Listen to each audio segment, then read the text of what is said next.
Yes, indeeders. Ladies and gentlemen, gentlemen and ladies, it's me. It's Unjust, the pizza frequency. You guys know the dealio. The proof is in the pudding, but the truth is in the pie. Sing us the song of a pizza man and bring us some pie tonight, because we're all in the mood for a slice or three, and we brought our appetite. Yes, indeeders. Ladies and gentlemen, welcome, welcome, welcome. This is the pizza webinar with Noel Brohner and Michele from Caputo. We're doing Caputo tonight. Ciao tomatoes, Caputo flour. We're gonna talk about things pizza, Italian pizza, and American pizza, and pizza, passionate pizza people. We're gonna get down and dirty. We're gonna have a Q&A. We're gonna do the dance. We're gonna have a talk back and forth. Guys, I love things like pizza. I love things like eating pizza, but I love hanging out with people and talking about pizza. I love hanging out with people, eating pizza, and talking about pizza, maybe having a drink in there too. Hey, don't judge, don't judge. This is a judgment-free zone, ladies and gentlemen. I mean, here we say pizza always, even pineapple, and always pizza. Judgment-free zone. If you like it, put it on there. And in the immortal words of Chris Bianco, if you burn, you learn. If you burn, you learn. Like I said, ladies and gentlemen, I'm Justin Clark Dre. I'm an actor in Los Angeles, and Noel and I, Mr. Slow Rise himself, we've been doing pizza classes for the last couple months, trying to stay sane during all this craziness. Yeah, we've been doing beginner pizza classes and intermediate pizza classes and advanced pizza classes. We start on the hand mix, and then we have a pizza party, and then we start on the improved mix, and then we go up to the hyper mix, the intensive mix with our 85% advanced class. And we've been having a wonderful time bringing pizza to the masses. What's wonderful about pizza, ladies and gentlemen, is it not only feeds your belly, but it also feeds your soul. It's meant to be shared, literally breaking bread with people that you give a shit about. And hey, I say the only people that don't like pizza are jerks, and I'm not trying to hang out with jerks anyway. So tonight, there are no jerks here. Let's open this dealio up. Let's talk pizza. Let's talk back and forth. Let's figure out the idiosyncrasies of the pizza pie, because we like to say a recipe, sure, you want a recipe, but a recipe does not a pizza make. It has to do with method and how you approach it. There are variables in the pizza equation, right? There are constants. The recipe is the constant. However, there are variables. What type of flour do you use, huh? I don't know. What are you using? Okay, look, ladies and gentlemen, how warm is it? How many stretch and folds you doing? What's your bulk to retard ratio, guys? Technique, application, variables in your pizza equation. That is the dealio. So ladies and gentlemen, what I'm gonna do, this is gonna be this is kind of an open house. This is a webinar, if you will, free webinar, and we welcome everybody here. I'm gonna be in the chat. You know, if you have questions, just let me know. You can raise your hand. We're gonna throw out some Q&As. I'll be softballing questions. I'm gonna try to get to everybody, but if we don't, I apologize. We're gonna do our best to make this a wonderful pizza time. So what I'm gonna be doing is I'm gonna be bringing on the man, the myth, the legend himself, Noel. Mr. Slowrise, not just yet, because I'm sure you guys are like, no, Justin, just keep talking. You know, you're so handsome, you know so much about pizza, your hairline is getting shorter, getting less. But no, I'm gonna do it. I'm gonna bring him on. I'm gonna bring him on, the man, the myth, the legend. No, Mr. Slow Rise himself. No, Slow Rise Pizza Brohner. Justin, your bell is finally working. I'm so glad that the bell is finally working. You know, we had a little Zoom issue, didn't we? Yeah, the whole new Zoom thing is really messing me up. All that new software. Yeah, I mean, every 3 days or every 2.5 hours, they're having an update. And you know what? I like things to kind of stay the same. The more they change, the more they should stay the same. I don't know. But what do? We gotta evolve our D-Bart D, right? What? With D. Bart D. Remember Sideshow Bob? D. Bart D. Anyway, don't worry. It's a Simpsons reference. If you don't. Oh, okay. Justin, I'm gonna need a glossary if we're gonna start doing new classes. We're gonna need like an English to pizza, English to Italian, Italian to English, and then Justin to English and Justin to Italian. You and I often talk about things like when we're doing our other classes, the beginner class and the intermediate class, that we like to think of the method. We'll give you a recipe. You want a recipe for pizza? Go to it. But it's how you approach it. It's how you nurture that recipe. It's how you control the what? What do you like to control, Mr. Slow Rise? The temperature. I like the fermentation. There we go. Oh, thank God. Oh, okay. Is this going to be a test for me today? I thought ooh, interesting. It's 1 point for you, dog. What? Okay, thank you. But Jesus, I get two chances, right? Maybe. I doubt it. That might have been it. No, I was getting all right. Here's the thing. It's a free webinar. Anything could happen. We're not charging, right? Say what? I mean, in the words of Wyclef Jean, anything can happen, right? I like it. I like it. I wonder what fermentato. Because we like to focus on the incorporato before the fermentato. I wonder if that is going to be translated. Some of these people haven't taken our classes before. They don't know what does fermentato mean, just for people who are not following. So anybody who's not following, the fermentato is the fermentation of your. Oh, okay. We like to focus on incorporato before the fermentation. Wait. What's incorporato again? Incorporato? Yeah. Incorporation. Oh, okay. So you're making up words that everybody's supposed to understand. That's why we need a glossary. No. I'm saying words that people know already, but they're just not. They haven't evolved. Oh, okay. So the more I say it, the more they'll get it, and the more it'll sing song in their head brains. Head brains. That one I think I understand. Excellent. All right, Justin, where are you, first of all? I can't tell because you have one of those virtual backgrounds. I'm at the end of a Looney Tunes cartoon where they say, that's all, folks. But that's not all, folks, guys. Because the more you make pizza, the more we get together, the happier we'll be. Where we eat some pizza, and my friends are your friends, right? I already told them. You guys, it's a pizza party. Excellent. It's a pizza party. Let's break some bread together. This isn't all, folks, guys. There are more pizzas to be had. There are more breads to be broken, for goodness sakes.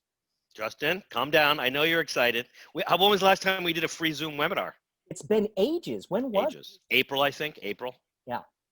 I mean, we did a couple before we started doing classes, and they were fun. I mean, we were just fun, right? But then we had to take the training wheels off, right?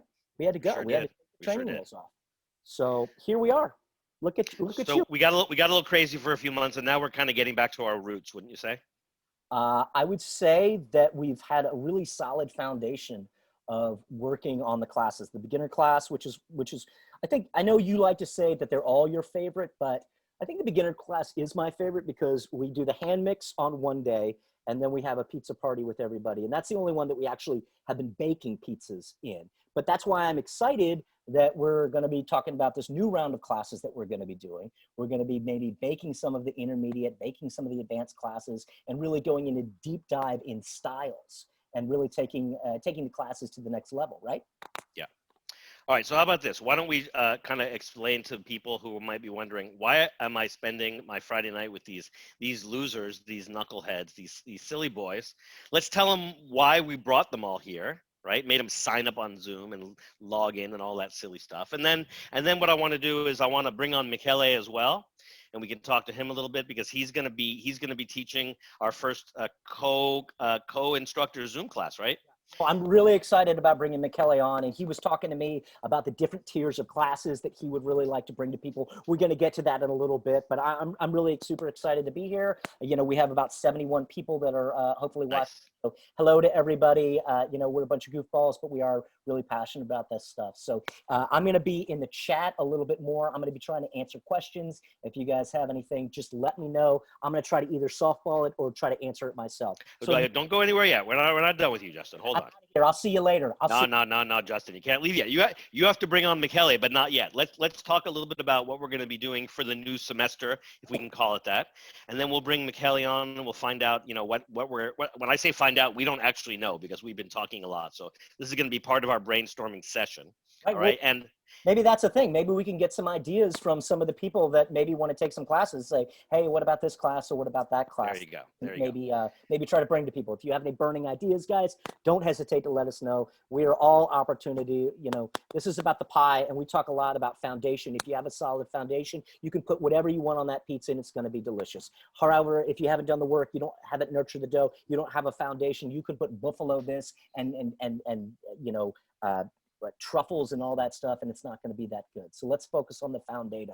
No, what are you thinking? What do you want to do? What semester dose or trace? Well, let me do this. I'm looking now. I'm looking at the attendees, and I know I recognize a bunch of names. So I know some of us have been with us during the intermediate, during the advanced, and during the beginner. Let me just real quickly kind of break down what those classes are, and then I'm going to try to describe what it is that I think we're going to be doing with the new classes, and then we'll try to get Michele on.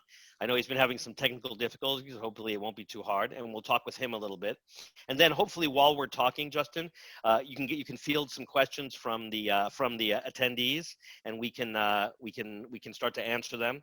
And guys, just so you understand, like really we are looking for some answers from you, because let me tell you a little bit about what we've been doing, and then about what we want to do, and then if you guys have some suggestions for like what you want to learn, what styles or what techniques or what flours you want to work with, anything at all. We want to answer all your questions tonight. All right.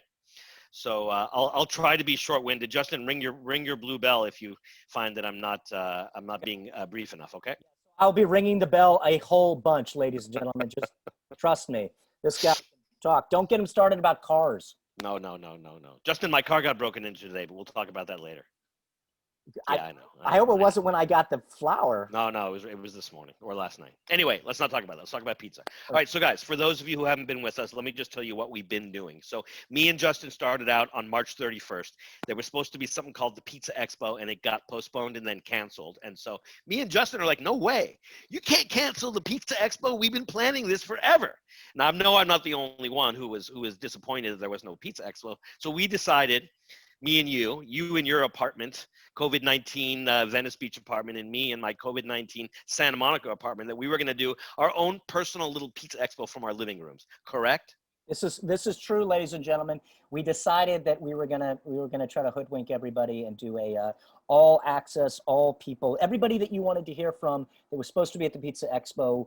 Noel reached out to everybody that we could, within the pizza community, and I think that that's what it's about. And literally, I talk about breaking bread with people that you give a shit about, and that's what I love about pizza. It brings people together. Let's all get on this together. We can heal the world, and that's what we did. We try to bring everybody on, and we had a great time. I mean, we had a 3-day extravaganza. Justin, you broke out your Las Vegas Pizza Expo virtual background, so everybody thought you were in Las Vegas, right? So good. It was so good. Yeah. That was before people knew about virtual backgrounds on Zoom. So you fooled me. That was for sure. Well, I think that was when people were still using Skype. True. And WhatsApp and whatever that is. What is app anyway?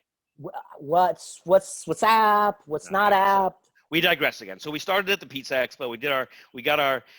We broke our pizza cherries, if I can say that. Right? And then we're like, all right, hold on. If we can do 600 people a day, let's see if we can bring our classes back to life, since we can't do them, on site in Los Angeles anymore. So we built a website, and we started doing webinars like this to find out what people wanted to do. And then we started doing beginner, intermediate, and advanced classes, right? As many as 6 classes a week for the last 4 months. Ooh, look at that. I think it should play. Oh my God! Oh, look how good you look. Oh my God, that was my first day on Zoom. Look at you, Justin. You look amazing.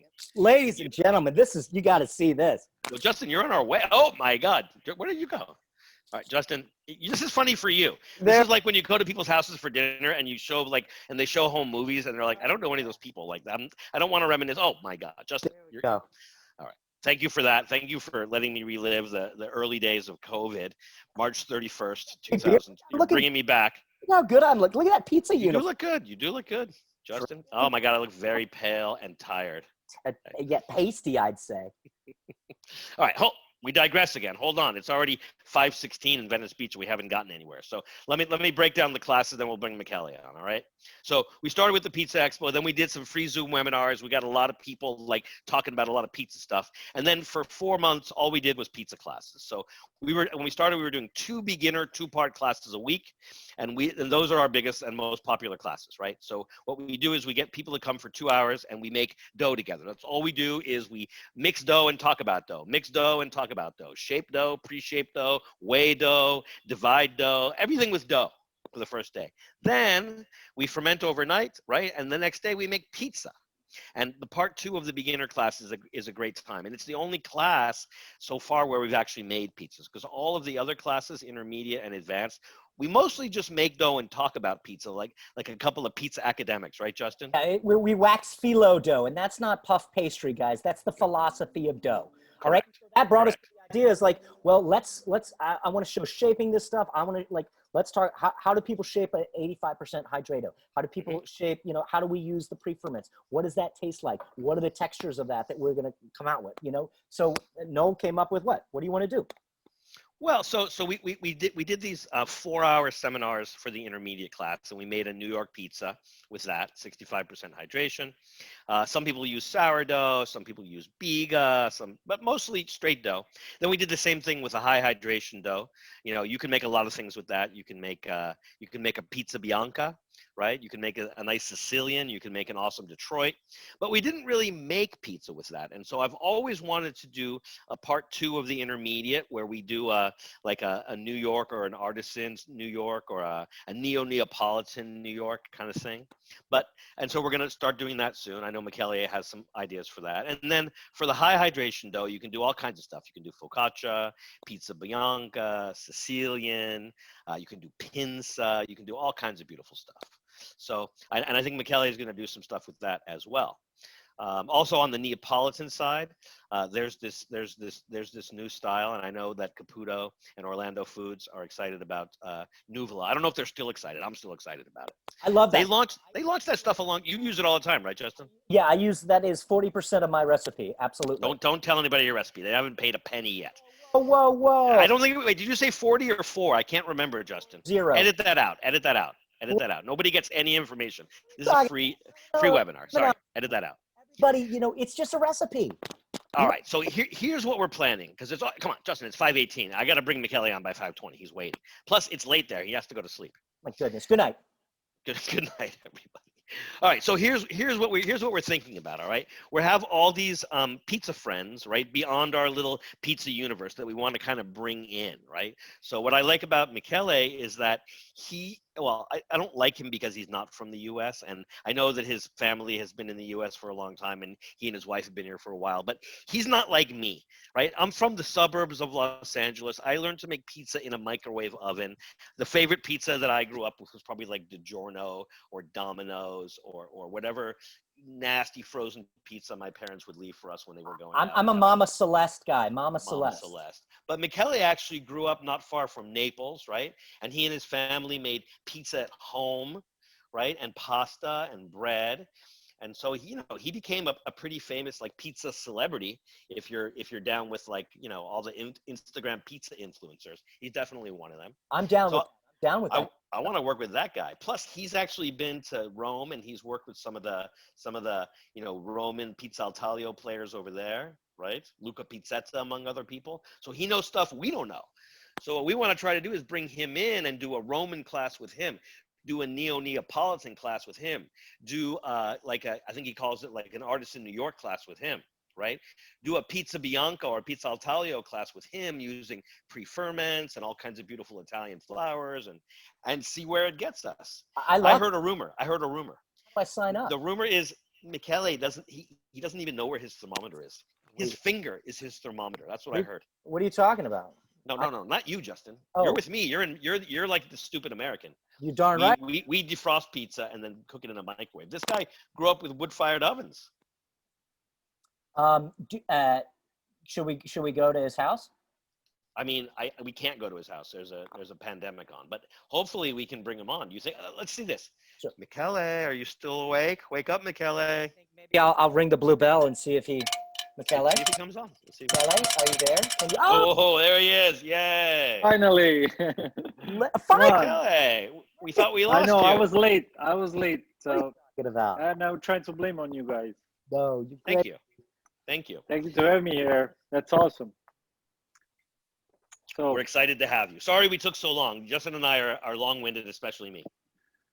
I can see you guys have made a very good introduction to Thank you To for your vote of everyone. confidence. Sometimes we forget what we're talking about and we just talk about whatever we want, right? I see that. I heard that too. There you go. So, but you know what? Here's the thing. Like when I get going, you can't stop me when it comes to pizza and dough and times and temps. But also, we like to have fun, right? Absolutely. The part of making pizza is having fun. Exactly. And that's why we are so passionate about, because it's not simple. It's not just a job or a hobby.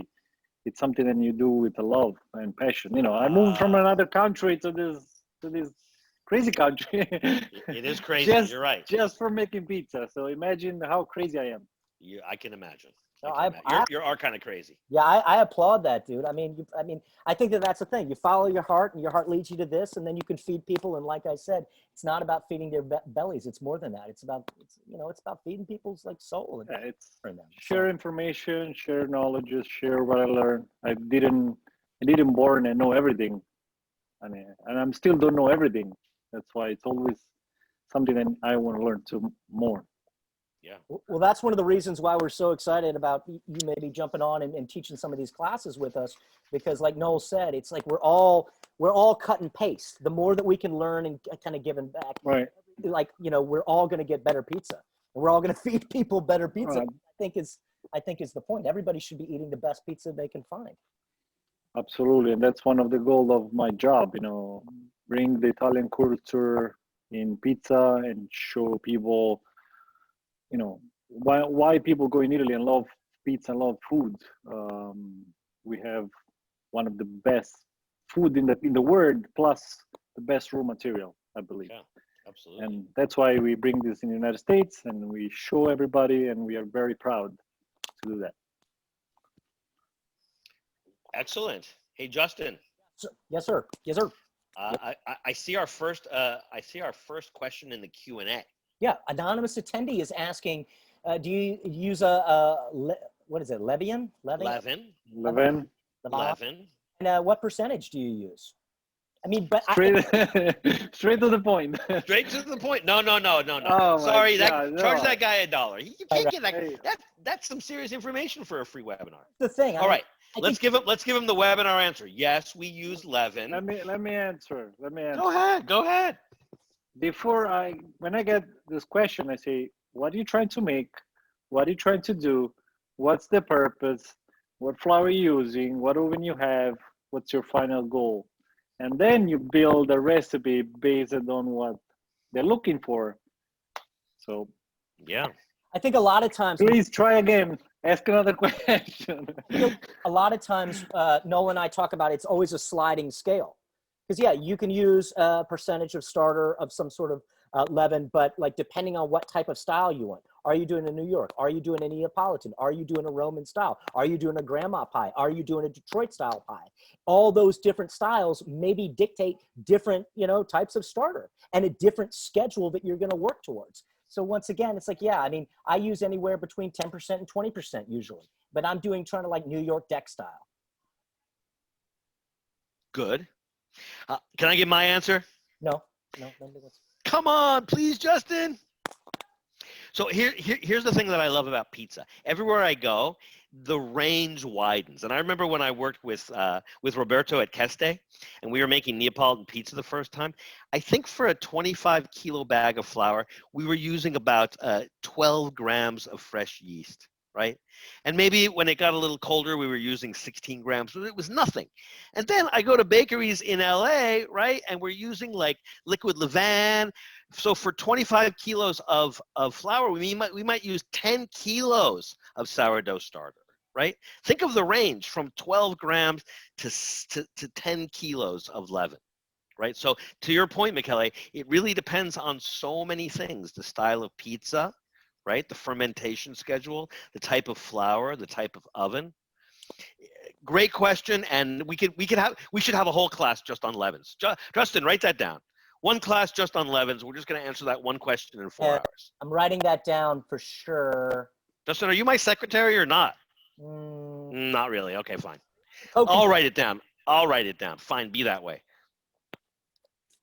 Justin, is that the only question so far? That's the only. We have some questions more in the chat. I'm kind of scrolling through it. No, that's all right. Tyson, this is a good question because Michele, where did you go, Michele? Oh, there you are. Sorry, I don't know what happened. Just it happened once in a while. Ghost in the machine, my brother. Ghost in the machine. Tyson's. This is a good question because I think that he's having trouble scaling up. He's using a strong baker's flour and a 00 blend at 68%, and he's doing like. And he says every time he scales up his recipe, it's getting more sticky and more difficult to work with.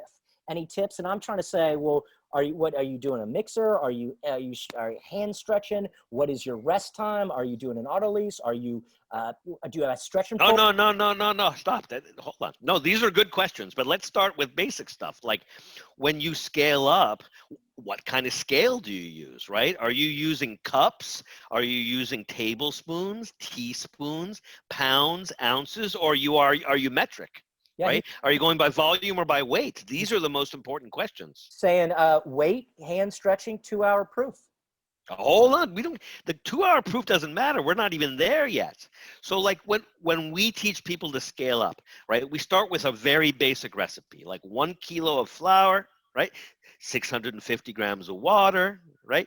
30 grams of salt, 20 grams of sugar. Keep it simple, right? So it's very easy to say sugar? Hey, Michele, welcome to America.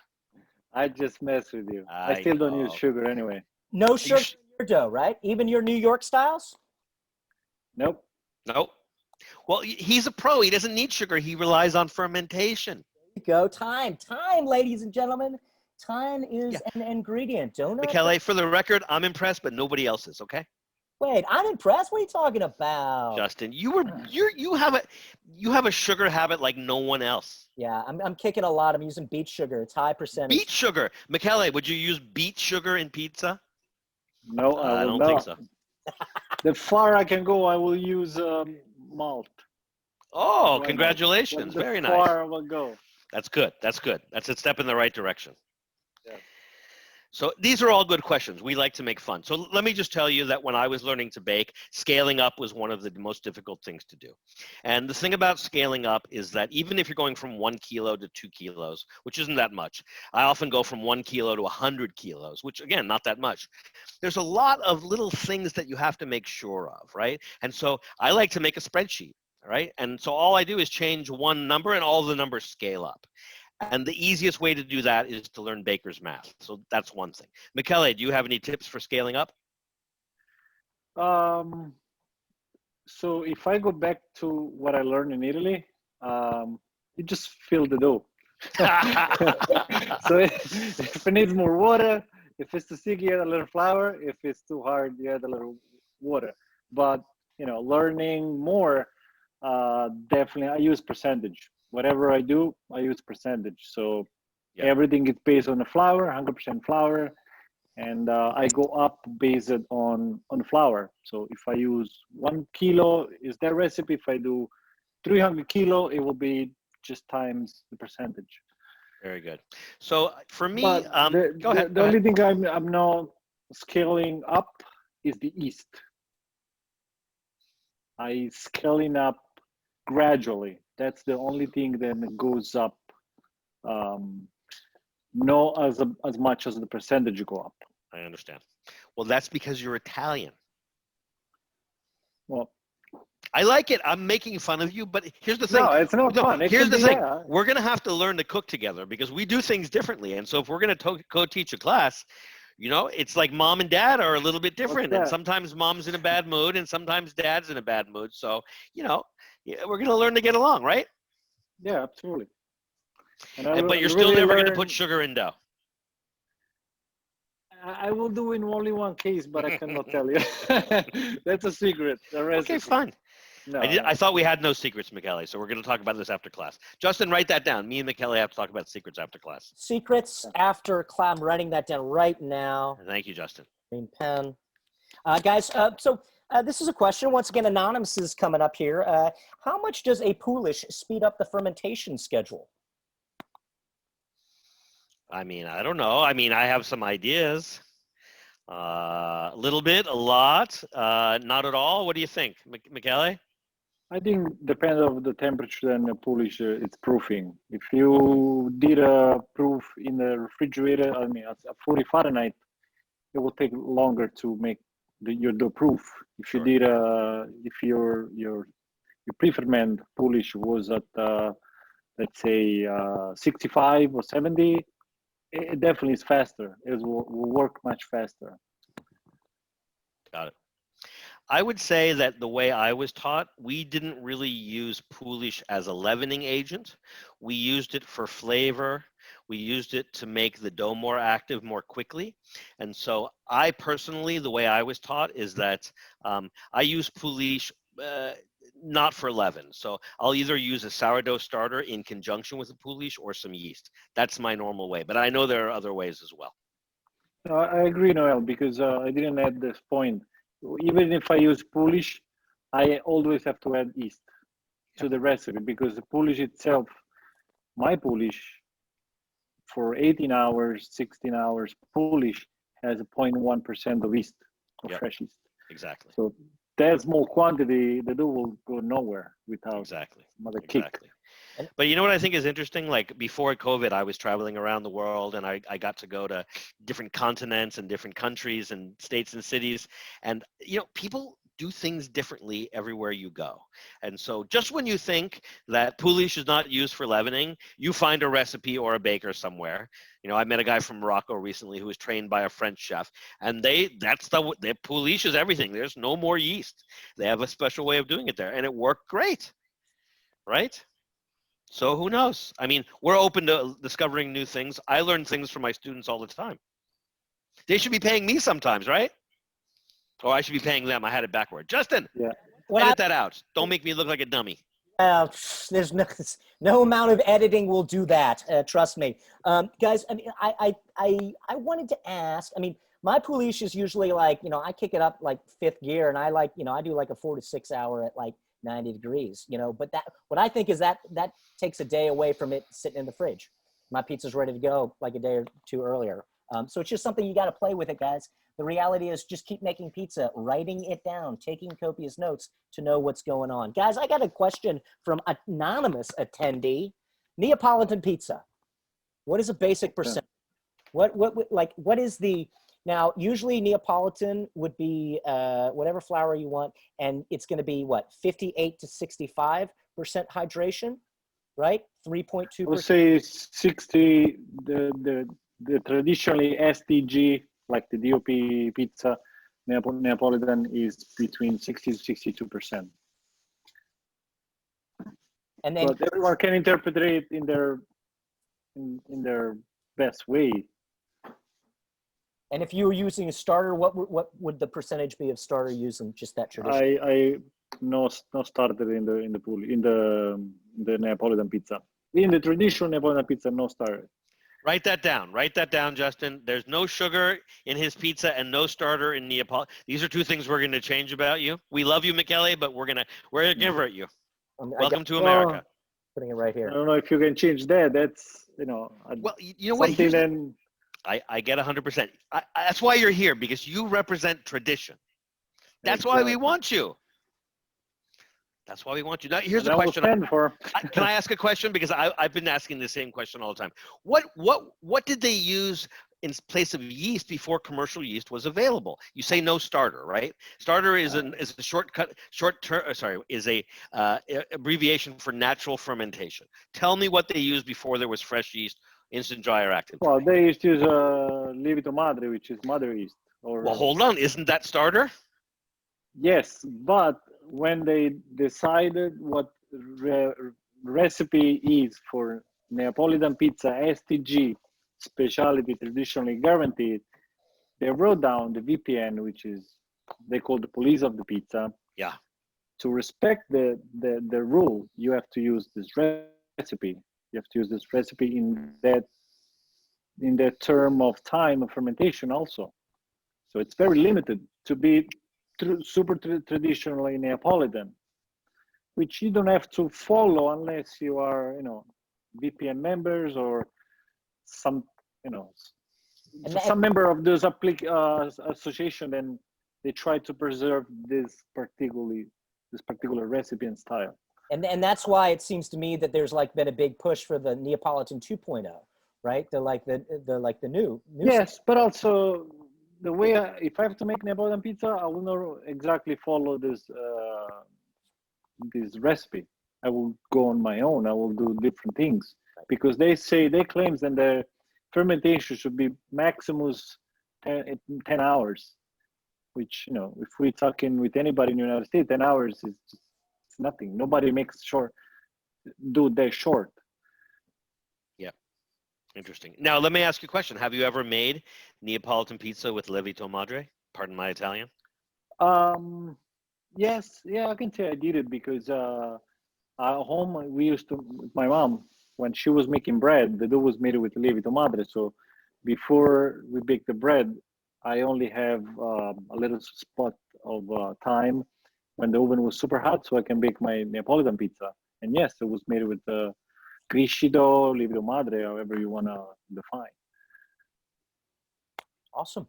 Guys, Jimmy over here is saying he uses a Biga dough for his Detroit style, and he uses the Caputo Americano 00 with that. So maybe that's a good, the Caputo Americano 00. I got some type 1 here. I've got a little Semola here, which is a fine-grained Semolina. I know that you guys have got the Nuvolo Super, the 00, the red bag, the blue bag. Do you want to talk about that at all? And just, I know you got some flowers back there, and maybe you could talk about the differences of those. We got some people asking what flowers do we use. We like to blend them and stuff like that. I don't know. Anybody? So first I want to say, I think people should know, before they're allowed to make pizza, they should know what 00 means. Noel, that's... Are you going to tell us, or is another secret? Write that down. I would ask what you. What is 00? Writing it down. So 00 means it's basically the way how the wheat is milled and sifted. There is 5 flours then in Italy they produce: whole wheat, type 2, type 1, 0, and 00. So you can easily understand, then you're going from whole wheat to 00. What change is the ash content, the kernel, then is grinded and then is sifted till to get just the white part of the wheat. I see someone say refinement. That's a word that millers don't like. They refine the gasoline, not the wheat. It's called in Italian abburrattamento, which I don't know how to say in English because that's too complicated. But that's the perfect terminology of doing this process. So when people say, "Oh, 00 is good, but only for Neapolitan or for that," no, it's not true. There is many different 00. There is 00 low protein, medium, high, as you guys say in US. In Italy, we measure by the W. Basically, the W it's much more accurate than a protein, in my opinion, because they give a very small windows of a number. Basically, it's 240 to 260, and that means how strong is the flour. So any 00 can be very high in protein or very low in protein. It just depends on the kind of the wheat they are milled and blended. Because also in Italy, what the miller does is not just grind wheat and put in the bag. They choose from a different variety of wheat what they think is the best. They choose to put together based on what kind of product we have to make. We have to do longer fermentation, shorter fermentation. We have to do a product that need absorb a lot of water. Based on that, the miller produces the flour. So we don't have all-purpose flour. We have flour for every purpose.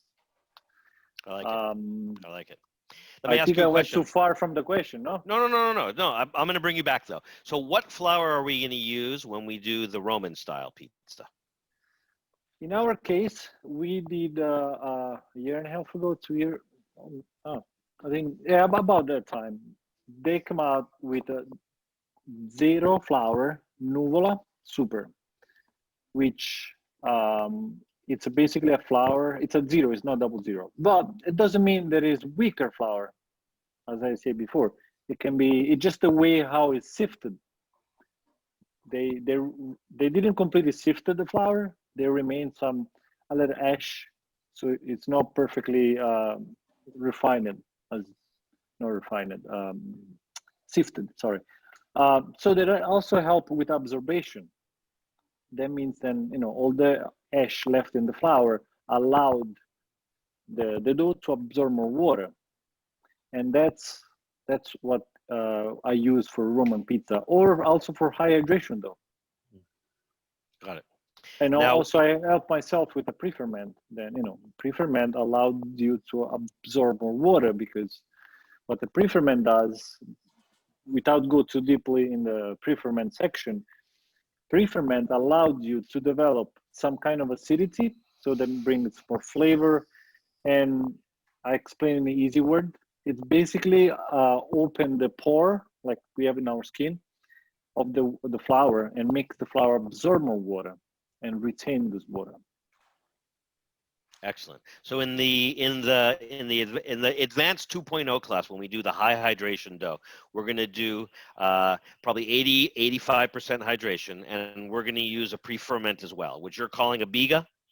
Yeah, in that case, we can do either Biga or Poolish, but we're gonna do Biga. Biga or Poolish. Okay, we're going to do Biga. Now, when you make a couple words on a pre-ferment, what I see the huge difference between how you choose your pre-ferment.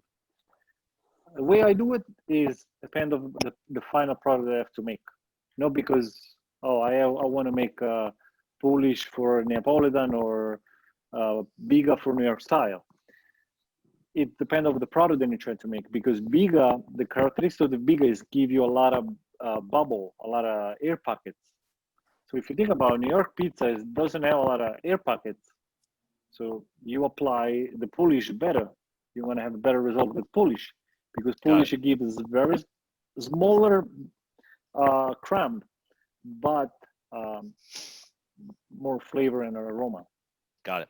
Hey, not to interrupt you, I'm getting a lot of line noise when you're talking. Where is the microphone that you're using? Is it attached to your headphones? Yeah. Justin, are you getting a lot of line noise when he's talking, or is it just me? It sounds like a rat's chewing on the line. A little popping every once. A little popping. Wasn't bugging me too much though. All right. I'm picky about line noise. I am. It's true. All right. So we're going to use a Biga or a Poolish, and we're going to use the Nuvola Type 0 flour for the Roman. If we were going to do what you call it, a contemporary, some people call it Canotto, I call it the Neapolitan 2.0. What flours are we going to use for that class? We're going to use Nuvola Super.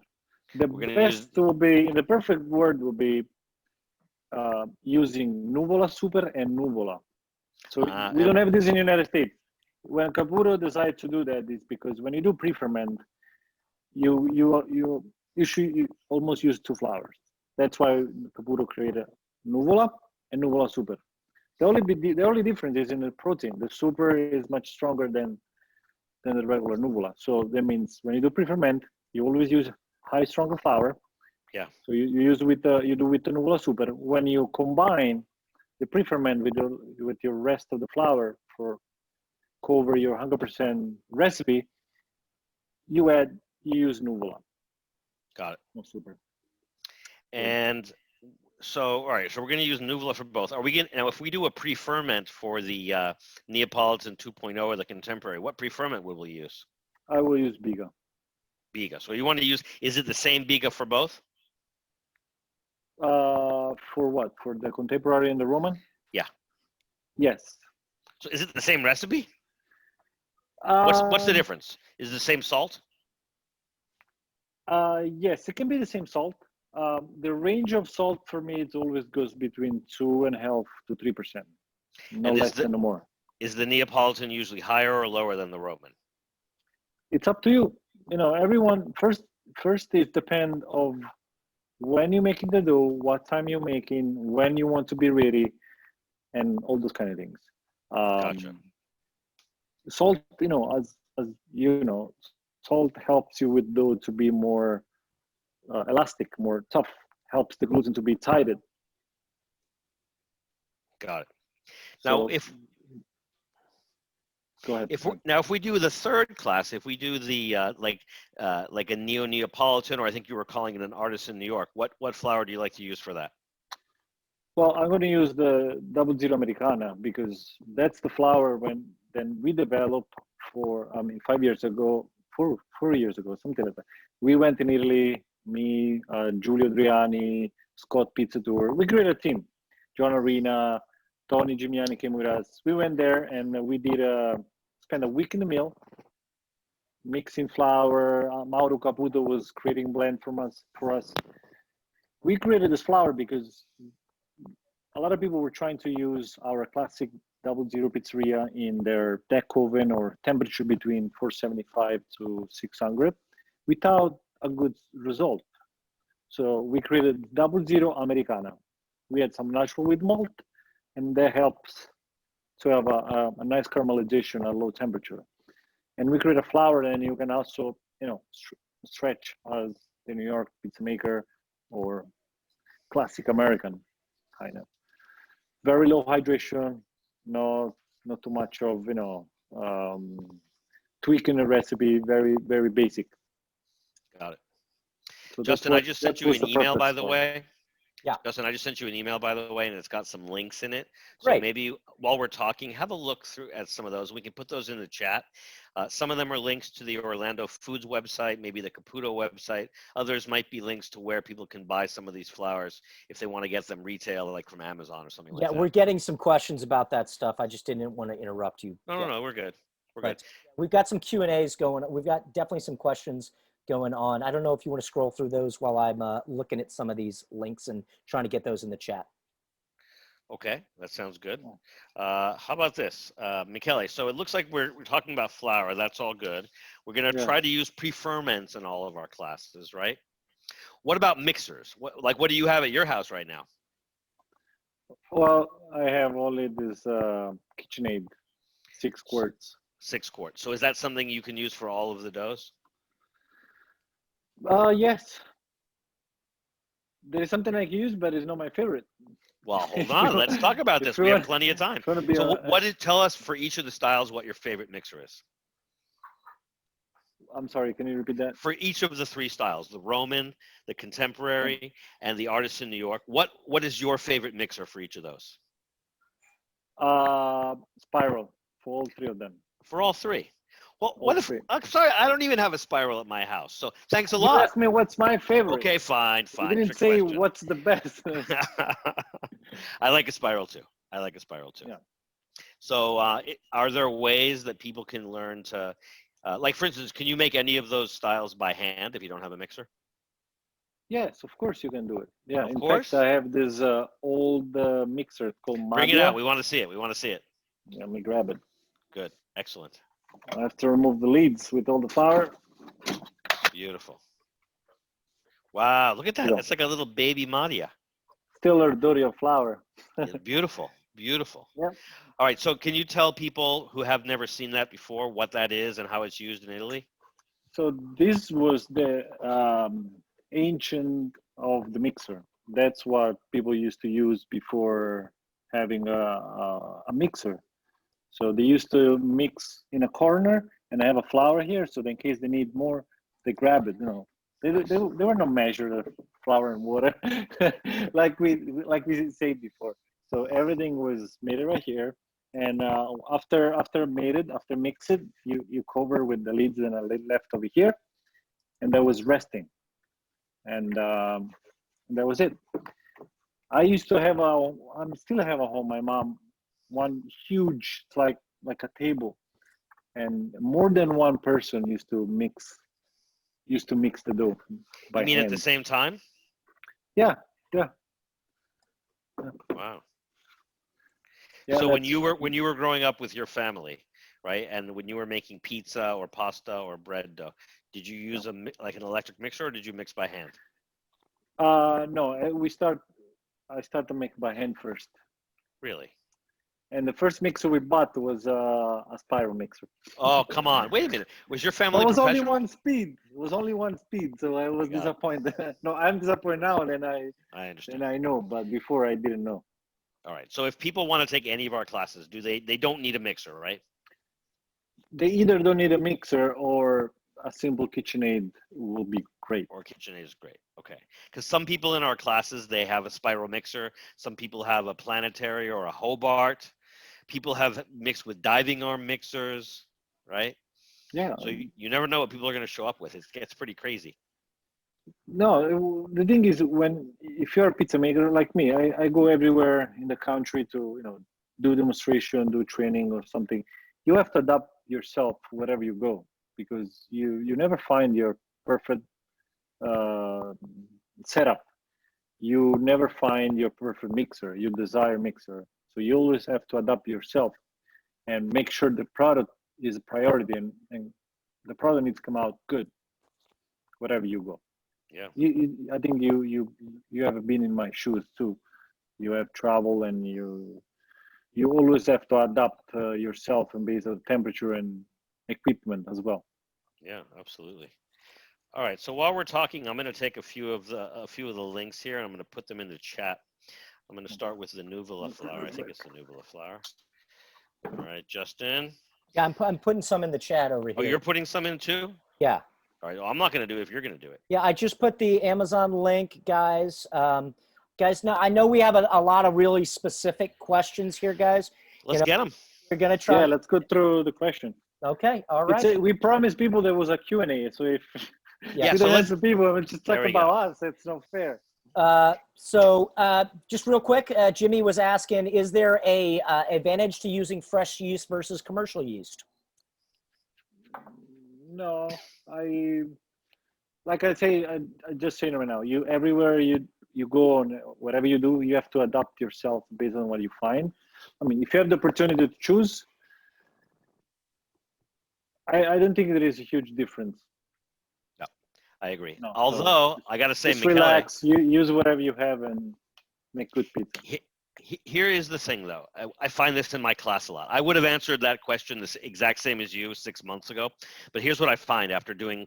We've worked with over 1,000 students in the last 4 months. It's amazing, and especially in the beginner class, we have people arriving with instant dry yeast, active dry yeast, fast rising yeast, liquid levain, Biga. Everybody's got all these different things they're using, and here's what I notice: fresh yeast on the East Coast is different than fresh yeast on the West Coast because we don't have anybody making fresh yeast here, right? But you asked me a different question. I know. Hey, you give your answer, I give mine. That's the beauty, right? It's so not now right if and I wrong. have to respond, your question is, yes, I prefer, for example, don't look the Caputo one on the back. We have Caputo dry yeast.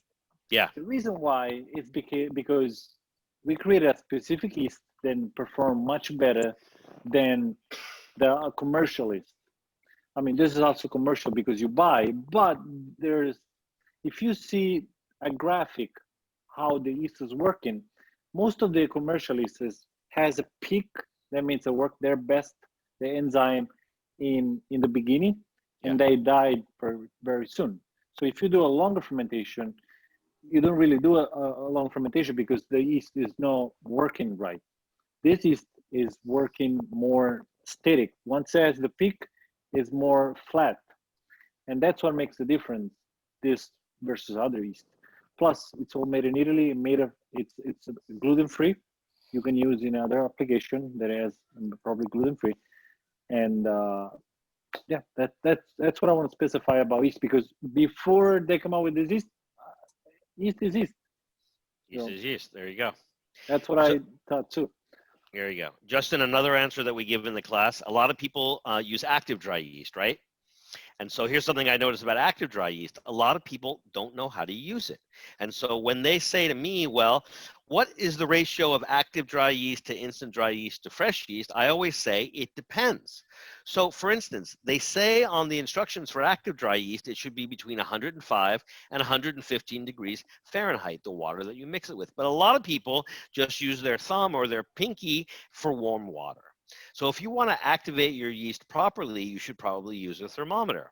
So based on the temperature of your water, based on the age of your yeast, did you buy it this year, last year, 3 years ago? Is it a gift from your mother in 1975? How old is your yeast? Depending on all that stuff, your active dry yeast will perform differently, right? So we ask, just like you, Michele, when somebody asks a question, we usually don't give an answer. We respond with another question or two, right? There you go. Correct. So Justin, let's see what else what you other got? questions are. Yeah. So some people are asking Noel about the classes. You think we should take the advanced class, the first advanced class, before getting into some of the Roman styles, the what is it, the Altaglio? Altaglio or Intaglio, yeah. Taglio. Pardon my Italian. The answer is it depends. So if you have experience mixing with high hydration dough in a mixer and you feel like your dough is consistent, then probably you don't need to take the advanced class. If you feel like you have a pretty good handle on temperatures, and so you can mix the same dough winter, spring, summer, or fall in 110 degrees or 40 degrees, if it always comes out the same, then you don't need the intermediate or the advanced, because it's really focused on, the advanced class is really focused on 1 whole hour on mixing, 1 whole hour on pre-ferments, and then a lot of Q&A. So yeah, we do the live version of the class, and then we have the recorded version of the class as well. So it depends. That said, a lot of people skip classes and then end up going back, and it's not the end of the world. You don't have to do the classes in order. If you find out that you're missing some knowledge, it's pretty easy to go back and figure out what you're missing and just take a class before. So. And the reality is, guys, we do have the classes now on demand on the website, Noel Slow Rise website, so you can take the class or not take the class. But we do encourage you guys, like, we are getting into, you know, somebody's asking, can we briefly describe what hyper mixing is? You know, I call it the spaz mix. No, what mix is that? That's the intensive mix? Yeah, so just a quick answer, which I'm incapable of. There's 3 different mixing styles in the universe. There's the short mix, which is like a hand mix, but you use a mixer. There's the improved mix, which uses first and second speed and an auto lease. And then there's the intensive mix, which is a long second speed mix. And if you have a KitchenAid like I do, we go all the way up to 8th speed. Now, the difference between an intensive mix and a hyper mix is that you're probably staying in a higher speed for longer, and you're pushing the hydration longer. You're often using very cold water. So I can hyper mix certain doughs for anywhere from 45 minutes on second speed up to almost 2 hours, depending on the mixer and the flour. So I had never heard that term hyper mixing before. And then there's a beautiful book series called Modernist Bread, and the authors of that series introduced the term to me. I actually can't afford that book series that I have in my apartment, but I went to Pepe Miel's workshop here in Los Angeles because I knew he had a version of it, and I sat in his office for 4 hours, just like reading and reading and reading, and that's where I found that term. So that's my shortest, most brief answer to what a hypermix is. David's asking what equipment is required or recommended for the classes. Dave, we don't, you know, for the beginner class, it's just, you know, you don't need a scale, you don't need a thermometer. Michele would say you probably don't need any of that stuff. Just a bowl and, you know, At least a scale. That's hey, we like without scale, you don't even. it's COVID-19. If somebody wants, we'll give them cups and I know, but it's You don't have a scale at COVID-19. home? Yeah, I do. I have 3, but some people don't. Who Michele, doesn't? is it COVID-19 or not? Doesn't matter. All Doesn't right, yeah. matter. Look, hey, if you're going to work with, look, I Okay. agree with you, but these are crazy times. Hey, If you don't have a scale, you told me to be me, okay? Otherwise, I can play your game. Yeah. I can play your game. well, We're gonna argue for. Yeah. You know what? We're gonna end up giving a lot of refunds because all they did is argue. I didn't learn a thing. All right, children. So Thank you, Justin. Thank you. we recommend. Q&A. Noel and I definitely like a thermometer and a scale because we want the key is to be consistent. And if you're taking a cup of flour, your cup is going to be different. And every cup of, if you're using 00, or you're using type 1, or you're using a blue bag, or purpose.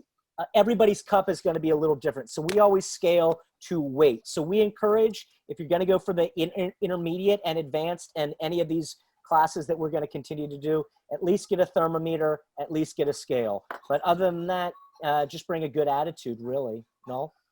Yeah, no, all good. I mean, the thing is, in the beginner class, we don't really stress on temperatures, and so we like for people to have a scale. But if you don't have one, we'll send it to you in cups and ounces and tablespoons and coffee cups and coffee cans. It's okay. We make it work. It doesn't. You're not going to have the most consistent dough, but we make it work. In the intermediate classes, we ask that you have a scale and a mixer. If you don't, we'll make it work. And actually, you know what's great, Justin? When people don't have a scale and they're suffering and humiliating themselves in public, we enjoy it. No, because we've all done it. Michele, have you ever been embarrassed publicly because your dough hasn't come out, or you burned a pizza? Happens to me all the time. It happens sometimes, and nothing you can do. You can be as good as you think, but something always happens. Yeah. But you gotta be good to make sure Right. you come out with something. Doesn't matter what it is. Kelly says it happens sometimes, and Noel says it happens all the time. All the time. Well, Hey. here's the thing. When you do beginner classes twice a week, and some people, their dough comes out at 90 degrees Fahrenheit, and other people is 65, right? And you have 0.2% instant dry yeast in that mix. Some of the dough is going to be this big the next day, and some of the dough is going to be this big the next day. I like to see all of the doughs. Some of them are sticky and bubbly. Some of them are flat and dry. It's great. It all makes good pizza, right? I think so. Hey, Noel, can you show, people are asking about the yeast scale. We like to call it the quote unquote drug scale. Oh, we're going to get in trouble. Scale. So, Michele, have you ever been pulled off an international flight because you were flying with kilo bags of Caputo flour and a drug scale? No, I actually never traveled. I've been pulled off in Argentina. I tried to explain to them, nobody brings drugs to Argentina. They go from Argentina, from the south to the city, right? I'm like, guys, I'm traveling the wrong way. Yeah, I got pulled off. So this is my drug scale. This one's made by Salter. I could not live without this one, and the reason I say that is that it goes down to 1/100th of a gram. So if you're doing really small amounts of yeast or malt or all kinds of other things that go into dough, that's an indispensable $12 to $15 purchase. Yeah, I agree. So Jenny's asking, does the beginner class ever cover sourdough starters, or we're just using commercial yeast? So Jenny, we don't really you can use pre-ferment in any of the classes. That's really up to you. We do not focus on them. Really, we don't get to pre-ferments and anything like that really to the advanced class. We focus on that. No, you want to talk on that for a moment? Yeah, so I always get emails about using levain and so or sourdough. And what I tell people is that it's fine to use it. If you've been using it for a long time and you're comfortable with using it, then you can use it in any of the classes, and I'll rewrite the recipe for you so that it works. And we actually talk about it in class so people get to understand that no matter what yeast you're using, whether it's a levain or an active dry or a fresh or an instant dry, they're all related. We can make them all work. But what I try to say to people is don't use a pre-ferment until you're advanced. Your recipe has to be on point. Your technique has to be on point. Your product has to eat well, right? It should hit all of the points just using yeast, and then you introduce a Poolish or a Biga or a Pat Fermente. Not before. The old Biga. I can't speak Italian. I don't even try. So, okay, guys, here we go. Let me find some. I know. Billy's asking, has anybody heard of burning onions in a new oven to season it? Ooh. Wood at the same time. That sounds kind of fun. Anybody? I like that idea. I like to cook vegetables in my onion. I like to cook vegetables in my oven because they release a lot of moisture. And so I have a problem where my oven gets real hot at the beginning and it's really dry, and the first pizza never is as good as the second pizza. So I think it's a great idea. It releases a lot of moisture. I don't know if you would cook them right on the floor of the oven or in a nice big pan. I think it would actually work really well. Yeah, that sounds good because they have so much moisture, right? They do. They have a lot of water. Guys, I know we already answered this. There's not a big difference between using instant yeast and versus fresh yeast, right? kind of already went over that. There's different measurements and different weights and different ratios. We spend a lot of time talking about that in the beginner and the intermediate class. Right, they're different weights and ratios, but not really different flavors. We're not going to be benefiting, right? Well, some people, here's the thing. You can get the different answer to the same question depending on who you ask. I know people from Chicago. I know people from New York, and they only use active dry yeast. Don't tell them to use instant dry yeast. Active dry yeast is better. And, like that guy, Leo, I can't pronounce his last name. He's awesome. He knows so much about active dry yeast that I will never know. I defer to him, right? Michele, he knows about things that I don't know. I defer to them. On the West Coast, we can't get fresh yeast, and I think active dry yeast is a pain in the butt. So I used instant dry yeast, and that's how I do it here. It's great. It's all good. A lot of questions here. Greg is asking. Good. Michele, he's loving the hairdo, by the way, Greg Bird. He says it's on instant, active, and fresh. Anybody? I mean, I was hoping he'd say something about my hairdo. You have a hair don't, Justin. That's what you have. Drats. Anyway, Drats. That's what we're talking about. I mean, the only difference is how you use it in your recipe and weighing and scaling it out. Active, you have to bloom. Fresh, you use what? You use less or more, and then instant. More. Just add it to the dry. More. Dry, right? I would use fresh yeast in California, but by the time I get it, it's 5 years old. 5 years, exactly. 5 days old. For me, fresh yeast only lasts for 10 days. So if by the time I get it, it's already 5 days old, it's not fresh yeast. It's not fresh. Yeah. Guys, here's a question. We got, what's the big difference between the Poolish and the Biga? It's the hydration percentage, correct? I think I just said before, beside just the recipe or how it looks, is what it gives in your final product. As I say, Biga gives a lot more air pocket, and Poolish is a smaller air crumb. Yep. But more flavor, you said. But more flavor. I say that it brings a lot, in my opinion, more acidity the Poolish than the Biga. Interesting. Now, if you because it's more water. Water brings acidity. Now, what if you put a Biga and a Poolish together? Would you have the best of both worlds? No, I don't know. I don't think so. I think, listen, Biga is a specific recipe, which somebody say 45%, correct. 45% hydration. Poolish is 100%. If you do 46%, it's not Biga anymore. It's your version or so pure ferment. Gotcha. That's my way to look at it. There's nothing wrong. It's your recipe and it works good for you. Everybody's happy. Well, once again, it goes to a sliding scale. It like pizza is so subjective. If you like the pizza that you're making, keep making it, right? Yeah, I mean, you can always improve. Nobody say that's the best and you cannot go better. But if you're happy, just stay with that. Yeah, I always say like it's like the game of golf. You can never win at the game of golf. You can just continue to play. Just keep making pizza, right? Come on. Right. David, Justin, I got one for you also. Hold on. In the advanced class, the advanced one of the recipes that we talk about is this recipe from Chad Robertson. He's famous for opening Tartine Manufactory and Tartine in San Francisco. He has a recipe for pizza that has 3 different pre-ferments, right? It has a liquid levain, it has an 18-hour Poolish, and it has a 4-hour Poolish. 3 different recipes for pre-ferments. Now, the reason I think this is interesting, right? First, the reason I think it's annoying is that it's a lot of pre-ferment, and you have 4 different doughs, depending on how you count. But what's awesome is that you get certain elements from a Biga or a levain that you don't get from a Poolish, right?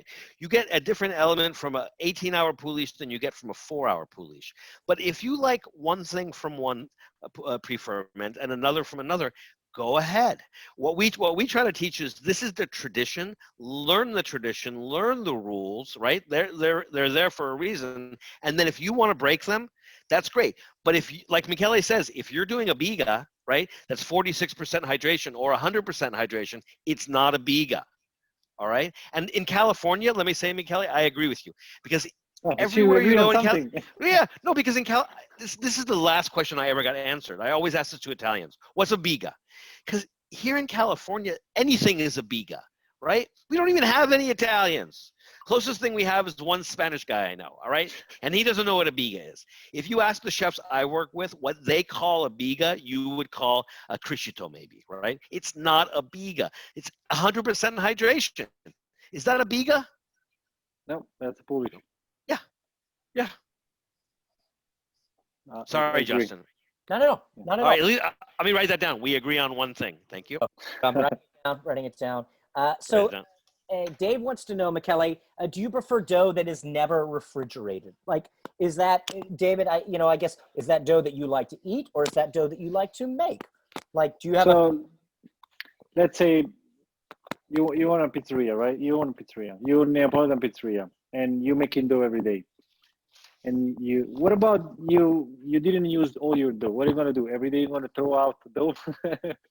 You're going to throw away in the garbage 10 cases, if 10 tray of double because you didn't work enough that day? No, you got to save it, and you got to work with that next day. You got to make sure that once you put in a refrigerator, first you put enough early, then the dough doesn't overproof.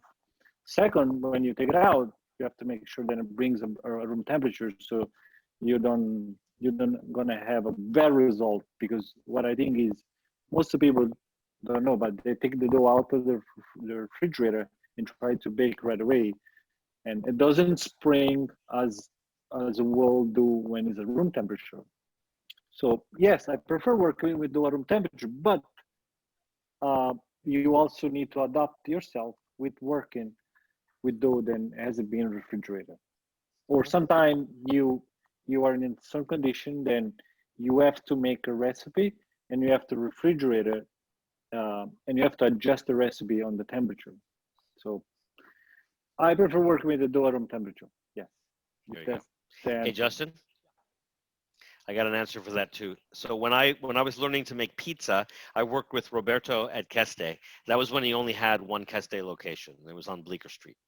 And so what I would do when I worked with him is I would work with him at the Keste location from 5 o'clock until midnight, right?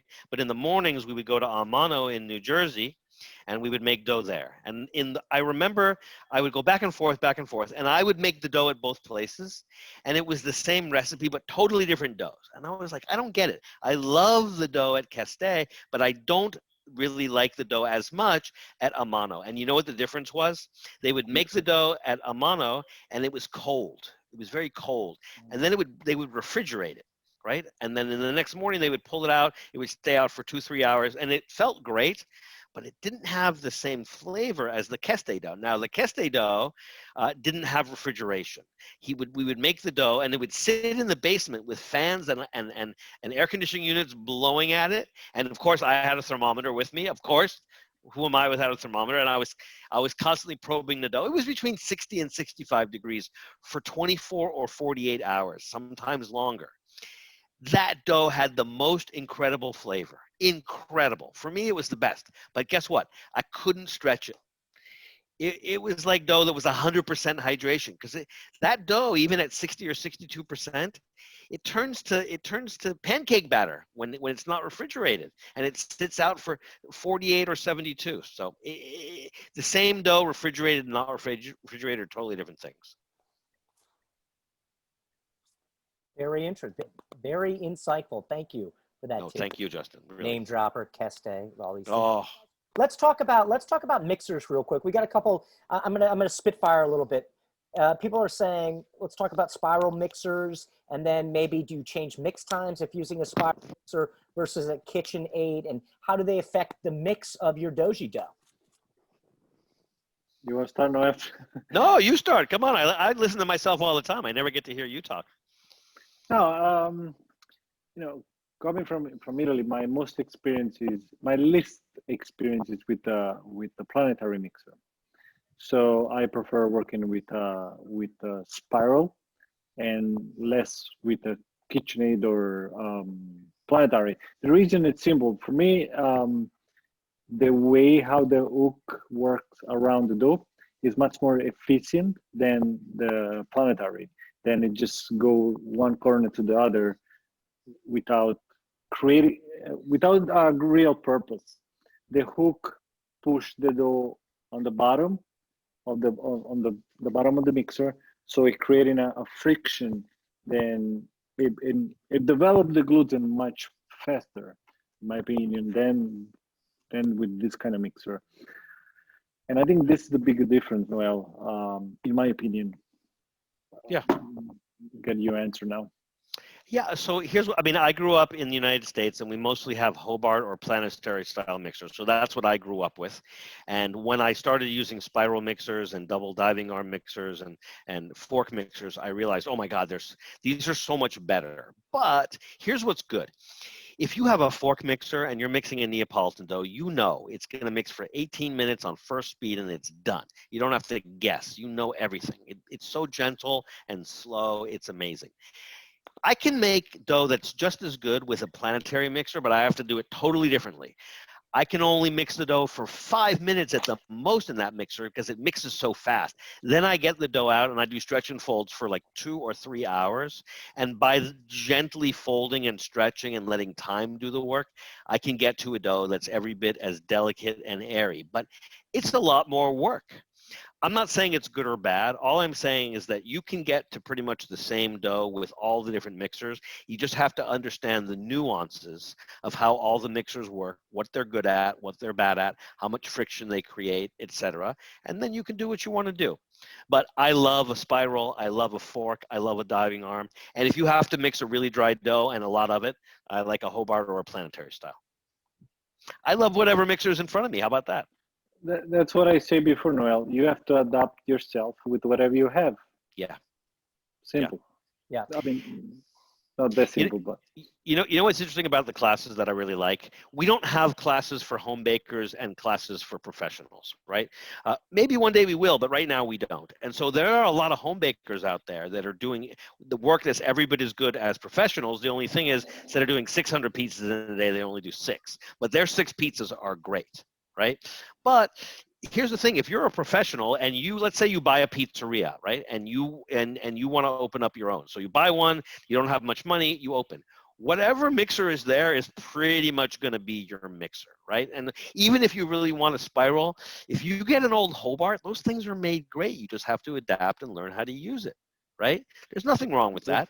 And actually, that kind of adversity makes you a better baker. Because for me, okay, fine. I would love to just have a fork mixer or a double diving arm mixer for Neapolitan. And I would love to have a Hobart for New York and a spiral for Roman, but that's not how it works. And so learning to use all these different mixers has made me a better baker, because everywhere I go, I'm confident that I've pretty much used every mixer on the market, and they haven't beaten me too bad yet.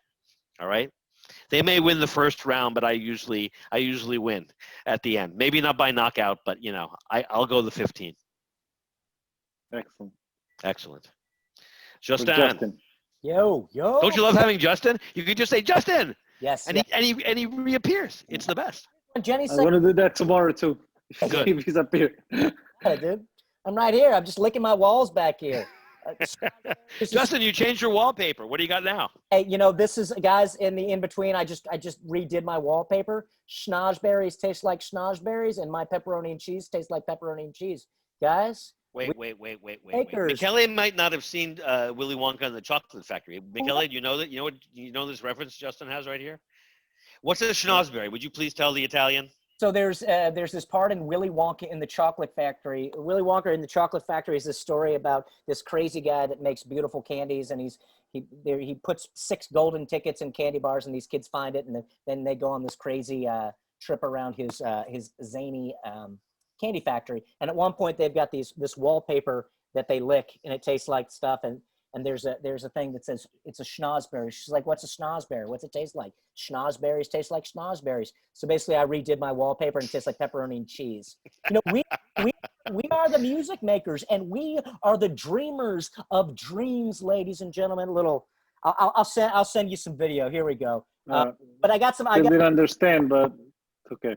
One day, Michele, we're gonna watch Willy Wonka and the Chocolate Factory together. So good, guys. Here it is. Jenny's asking, my pizza's good, but it's a little dense. Should I examine the initial ferment, or are there some other issues? I go, you go. You answer. I answer you. I say my opinion is If it's dense, increase your hydration. And I don't know what's your time of fermentation, but they'll also matter.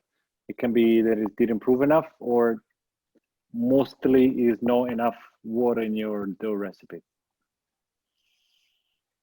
So what do There's you nothing. think? No. That's good. I would say that it's usually water is the first thing I check. When we do the beginner class, a lot of people keep mixing their dough, and I always tell people just stop mixing. Let your dough rest. Mix it a little. Let it rest for longer. Usually, time fixes everything. A lot of people rush their dough and put too much yeast in and not enough water. Do the opposite. Put more water than you think, right? Give it extra time, right? And don't overmix your dough. Mixing is actually the enemy of dough. Time is the friend of dough, right? I agree. There you go. That's the second thing Next we agreed on. question. Hold on. Writing that down. There we go. Time. Write it And down. match Two with things. your. Hopefully we'll get to 3 by 7 o'clock. We're shooting for 3 things. I'm here at Pretty the good. guys. Anonymous is saying I'm looking for more rise in my Neapolitan. Will Ooh, that's a good one. the Levon do that? Will the Levian? 11. That's. I have a question to ask to give it the right answer. What temperature you bake? What's your time of fermentation? What temperature and what's quantity of your yeast or pre-ferment? Because that if you technique also can affect.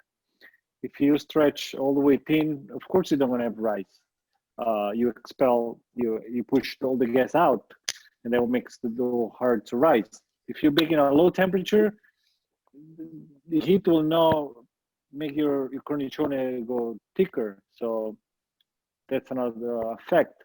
If the dough didn't rise a lot, that's another thing. They will not have any spring because the dough didn't improve enough. So let me try that one too. So here's what I notice about baking, and I'm not an expert exactly. I have only been doing it for maybe professionally for almost 15 years. But here's the pattern I see. If you're looking for a secret, there aren't really any secrets out there. If you're looking for the magic thing that's going to make your pizza better, there's not one thing. When I improve something or when something goes the opposite way and it goes downhill, what I notice is it's never one thing, it's always 2 or 3 or more. And so what we try to do is kind of slow down and examine the process and walk slowly through it so that everybody is not taking anything for granted. From the ingredients you choose all the way up to how you let your pizza cool before you eat it. There's so many tiny little nuances that people like Michele, and I'm just picking on you, Michele, you're a professional. You were born and raised to be a pizza maker, right? So no, the guy, he's like, oh, I don't need a thermometer, I just feel it. He's not kidding around. But for all of us who were not born in Italy and maybe are trying to do something that maybe we started late in life like me, I think you need to slow down and have a look at what all of the elements of the process are. And also don't judge yourself, right? Talk to yourself like you're your friend. Don't look at what you're not doing, look at what you're doing. And if you want a bigger cornicione, maybe you need more water. Maybe you need to look at ways you can improve your fermentation or tiny little things you can do to improve your gluten development. That's my idea of a short answer. Sorry, Justin. No, not at all. Not at all. Are you kidding me? Guys, I'd like to ask when do you recommend using this? The Caputo Semolina, which is the Semola, right? Which is a finer grained. Well, I have to be honest, yeah. I use this mostly on my use, 90% of my use is on the bench. Yeah. Okay. That's my bench flour for every kind of style of pizza, especially high hydration. I don't like using flour. Dough, since it's wet and humid, absorb flour better than the semolina. Flour burn, taste bitter. Semolina, usually when you stretch a pizza, it come off a little easily and doesn't taste and doesn't burn. That's very good. Or otherwise, you do semolina bread or pasta, or that's when you use semola. And our semola is called semola rimacinata. It means refined, remilled.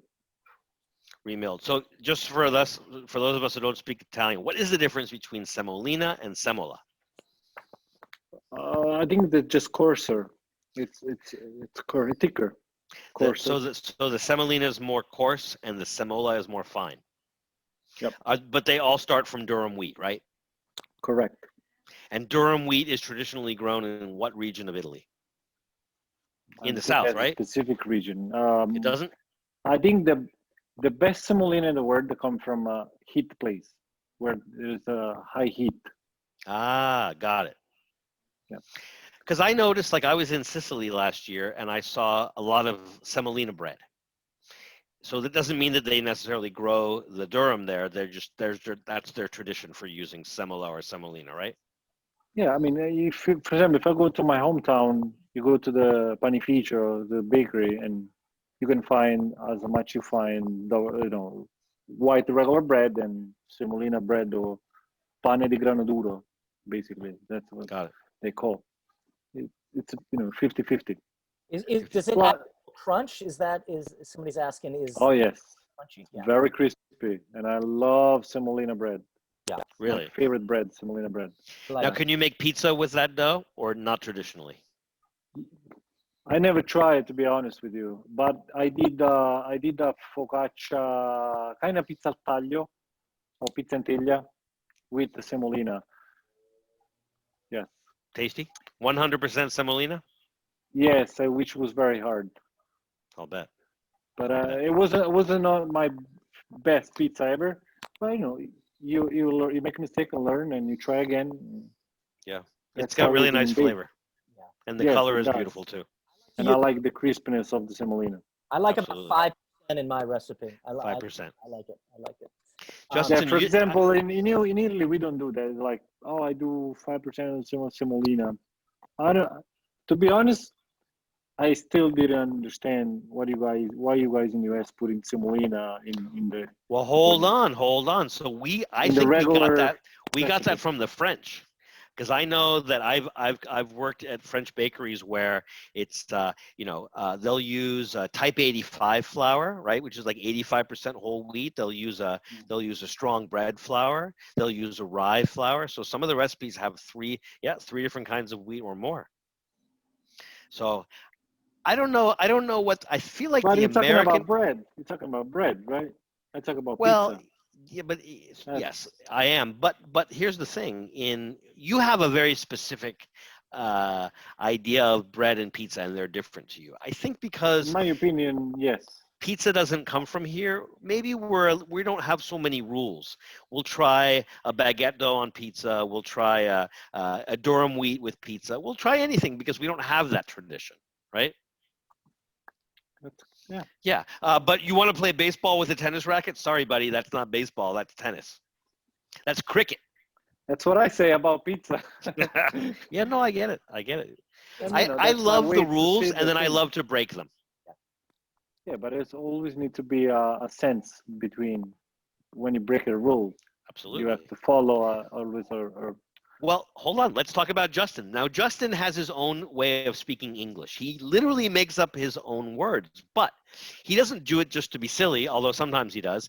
He does it to get a point across, right? So if he is not using the word fermentation, if he wants to call it the fermentato, right?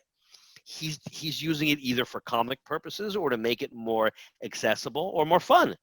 They're all good. Yeah. The old incorporado before the fermentato. I love that. Before the fermentato. Ladies and gentlemen, so this is a good one. They mentioned hand mixing for 2 to 3 hours, and I think that this is really important. And I'm sure we talk about time being part of the recipe. And so when you say that you're hand mixing for 2 or 3 hours, that means you mix for a little bit and then you let it be. Then you mix for a little bit, you let it be.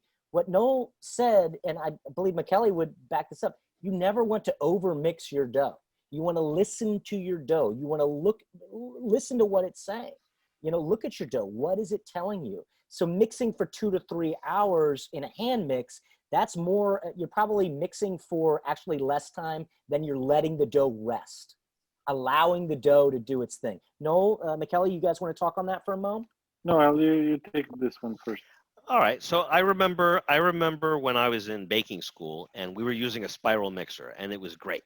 And then my first job in Los Angeles was working at a pizzeria, or actually it was a restaurant, and it had a Hobart mixer. And so I wasn't quite sure how to do some of those recipes in a Hobart. And I was talking to one of my instructors, and he said, "Here's what I do, Noel. Just mix for 2 or 3 minutes just to incorporate the dough, and then get it out and just do stretch and folds and bulk ferment for a couple of hours." And let me tell you, the dough was incredible, right?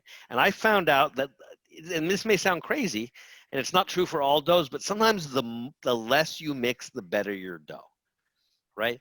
And you want to, because a lot of people, like if you use a Hobart mixer and the recipe says mix for 8 minutes on first speed and 5 minutes on second, man, sometimes I look at that dough and I'm like, I wouldn't want to be that dough. That dough is getting abused, right? Call the police, Justin. It's dough abuse. And so what I've learned is when you have a mixer, and we joke all the time, Justin, about talking to your dough and listening to your dough. What we like to teach people is mix as little as possible, right? And the longer the dough ferments, touch it as little as possible. Really gentle, stretch and folds, right? When a dough gets really airy at the end, you don't need to manhandle it, if I can still use that word. You don't need to abuse it. You just need to shape it really gently, preserve all that beautiful air and all that gluten structure, and just let it be. Less is more, as Miles Davis said, right? I think it was Paul McCartney that said, "Do a little mixing, then let it be, let it be." It's a rare unreleased track, but it's good. You can find it online. Justin, put a link in the chat, would you please? I will. Hey guys, I'm just going to rapid fire a couple here. Michele, are you putting salt in your Biga or Poolish? I'm going to say nix on tricks. And then we have another question. Have you ever messed with the unis? Have you used the uni Coda, the uni 16? People are asking. And then is there ever a way to reverse overproofing in dough? So 3 questions: salt, any unis, or reversing overproofing? Guys? Michele, you want to grab one of those? You have to explain me what that means, the third question. But Oh. before that, I have to say hello, one of my friend and leaving. This guy was in Italy with me making pizza before he came in the United States, Michele. He's actually not far from me 2 hours ago, and we just find out then a month ago something. Oh, we both in the United States, and Wow. we are a couple hours away, and we never saw each other. So, ciao, Michele. I'm gonna come and meet you soon somewhere. Okay, ciao. So regarding the recipe, the question, first question was about salt. Salt in your starters, either a Biga or a Poolish. No, never, never. I never used and I never would use. I love this guy. Love this guy. He's like an old Italian guy in the body of a young Italian guy. Love this guy. Hey, I have to carry I some of get my it. old I get it. mentality. I'm never going to play baseball with a tennis racket unless I'm 16 years old, and that's Right. all we have. Fine. Second question was, I'm sorry. About the unis or the rock boxes, we've got Tyson saying the rock boxes are really good. We love the unis and the rock boxes. Have you ever messed with those? Try to make Neapolitan and any of those guys? I made it a couple of weeks ago at a friend house, and they have the uni, and I just bought my dough there, and I think it was amazing. The only thing, if I have to complain about something, the only thing is the flame is in the back. How the hell I can see the pizza's burned in the back and I'm to the other side? You gotta explain me that. And again, that oven is great, came out great pizza, but when the flame is in the back, and this is also for pizza maker then has a very nice good fire oven that plays fire in the back. How you gonna see when the side of the pizza get cooked if you have a fire in the back? I You gotta know. A explain me mirror that. in your oven. A mirror. And Come on. and they think they have a more surface. They have more surface when they do that. Somebody say turn, turn, turn. Turn when? You gotta guess. Okay, 1, 2, 3, turn. Noel just said everything is made by filling. A lot of to go back to the question then you were talking before about how long I mix, how I don't mix. When I make dough, I am sitting right on top of the mixer. I don't go nowhere till my dough is out of the mixer.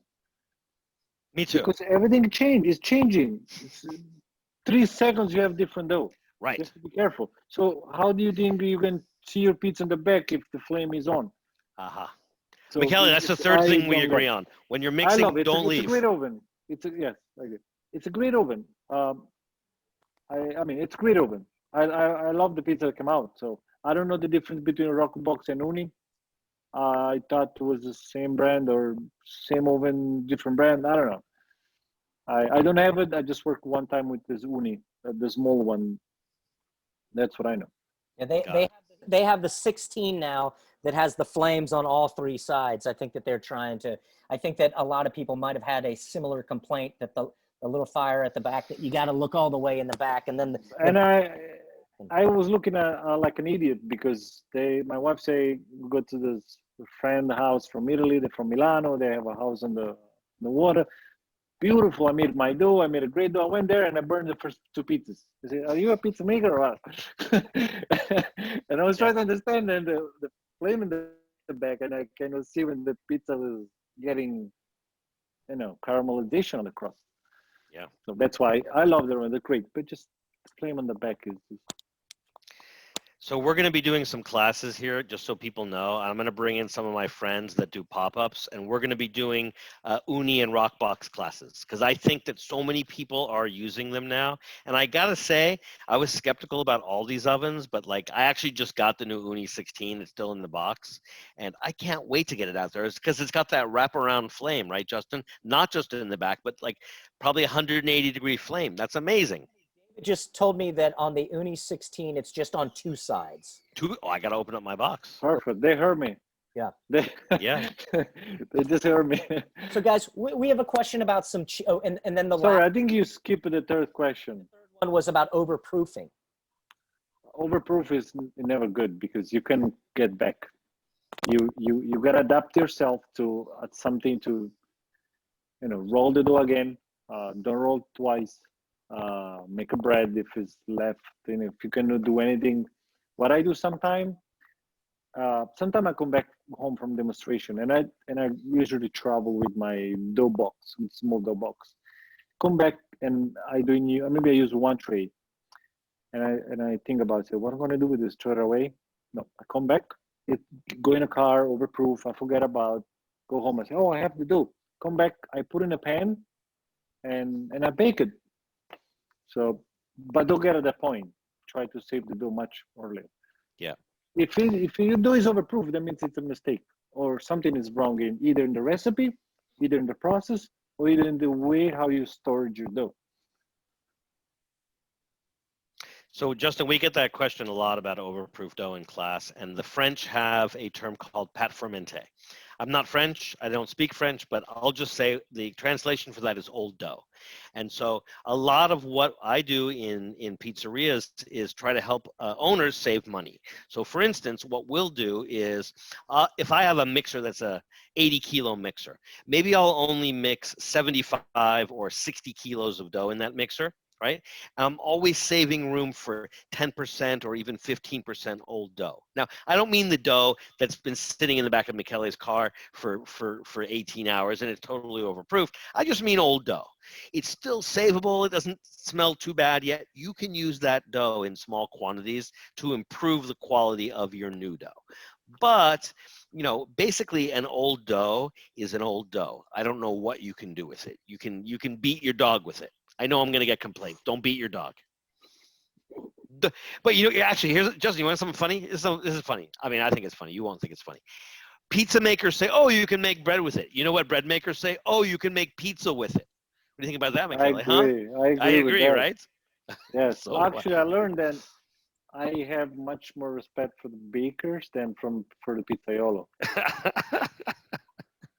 Right? It's true, and I'm pizzaiolo. Yeah. I mean, I originally I'm a pizzaiolo and became a bakers. I have much more respect for bakers. No offense, eh? Yeah.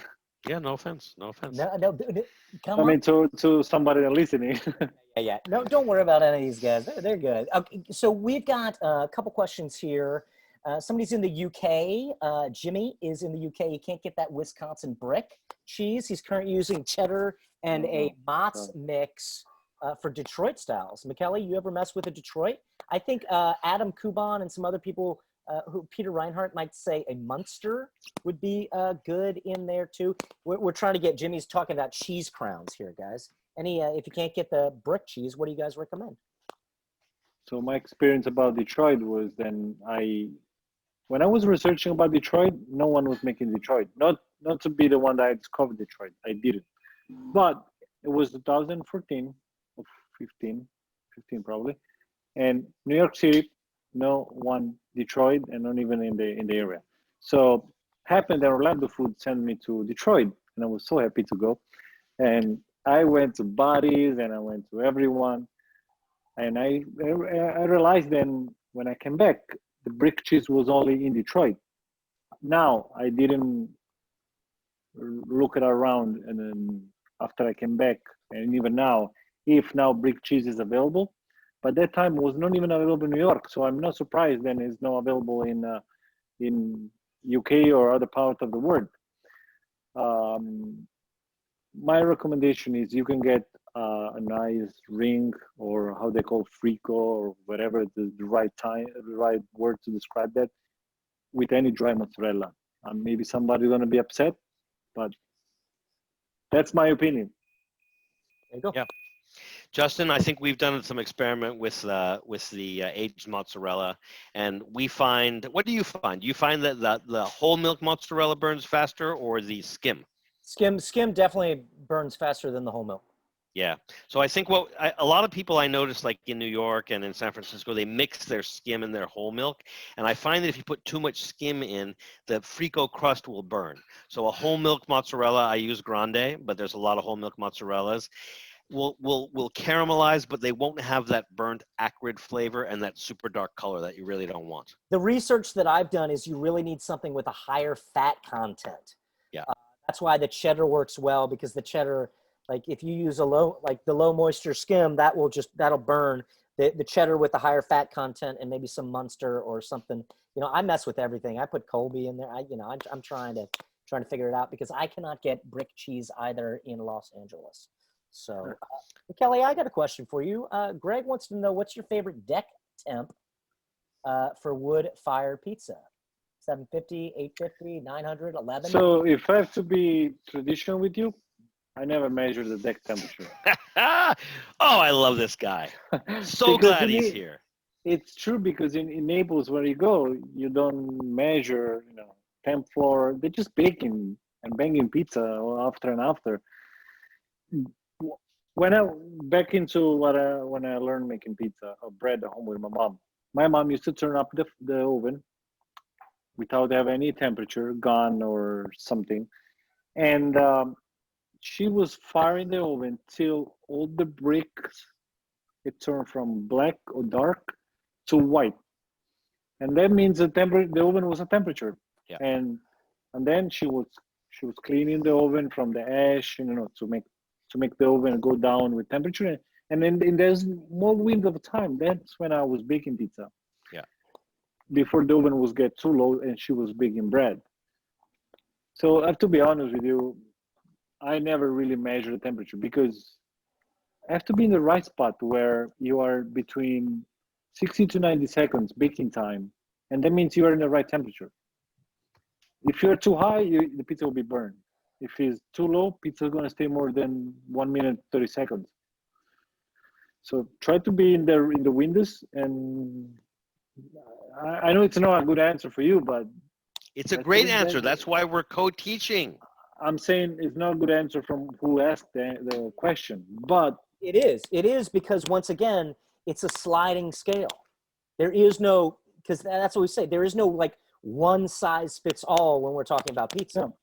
Yeah. It's very subjective, and what was the thing, like, if you can put your hand there for 3 seconds, it's good, right? I mean, it's listening to the oven or whatever it may be. And if you're in the 60 to 90, the oven's at temp. And most of the Neapolitan oven, for example, then I say Neapolitan oven because they reach the temperature and they design it to be at the temperature. They have a little kind of clock temperature, but they're gonna be broken in 2 weeks. Right. Yeah. So don't even refer on that. Just forget about it. When you turn the oven in the morning, you will see then more the flame goes up, more the bricks are gonna be clean from the dirt. So just get a temperature, and that's it. Can I answer the question in the American way? Yes. Okay. So I'm the guy who trained with Roberto, and I said, Roberto, where's your thermometer? And Roberto said to me, silly boy. He didn't say silly boy, but he looked at me like I was very silly. He says, Noel, the dough is your thermometer. I'm like, oh no. That's a very good answer. Yeah. But so of course I went home and got myself an infrared gun, and so now I'm like you. I can kind of look at the oven. I like for the entire oven to get white, right? And then you let it cool, you clean it, and then you can always put more wood in. But let me give you my temperature ranges. So I like my deck temperature to be anywhere from about 700 to about 750. I find that if you go over 750, even over 800, your bottom of your dough is going to burn too quickly. All right. Now the walls of the oven will usually range, right? So the range will be about 800 or 825 on the bottom of the wall away from the fire. As you go higher into the dome, it'll be 1,000, 1,200, even 1,400 degrees, right? And then you also have the ambient temperature of the oven. And all of these temperatures are constantly changing. So one of the things people say is, well, what's the temperature of your oven? I don't say what temperature my oven is. I say, what's the floor temp? What's the dome temp? What's the ambient temp? What's the wall temp? Also, if you take your infrared gun and go all around the wall of the oven, 180 degrees, there's a huge range. If you could measure the ambient temp of your oven, the temperature of the air, the temperature would be a 200-degree range Fahrenheit. So I think if you want to learn to use the different temperatures, don't go and spend all your money on an infrared gun, but they have them now for like $69, and you can really start to understand how all of the temperatures in your oven are working and changing and how to use them. There's a good reason to have a hot spot. When the dome is 1,400 degrees, great. You can dome the pizza for 2 seconds, and then hopefully you don't burn it, but you get that beautiful smoke and that char on the tips of the sausage or the onions. It's beautiful, right? Can't do that in my home oven.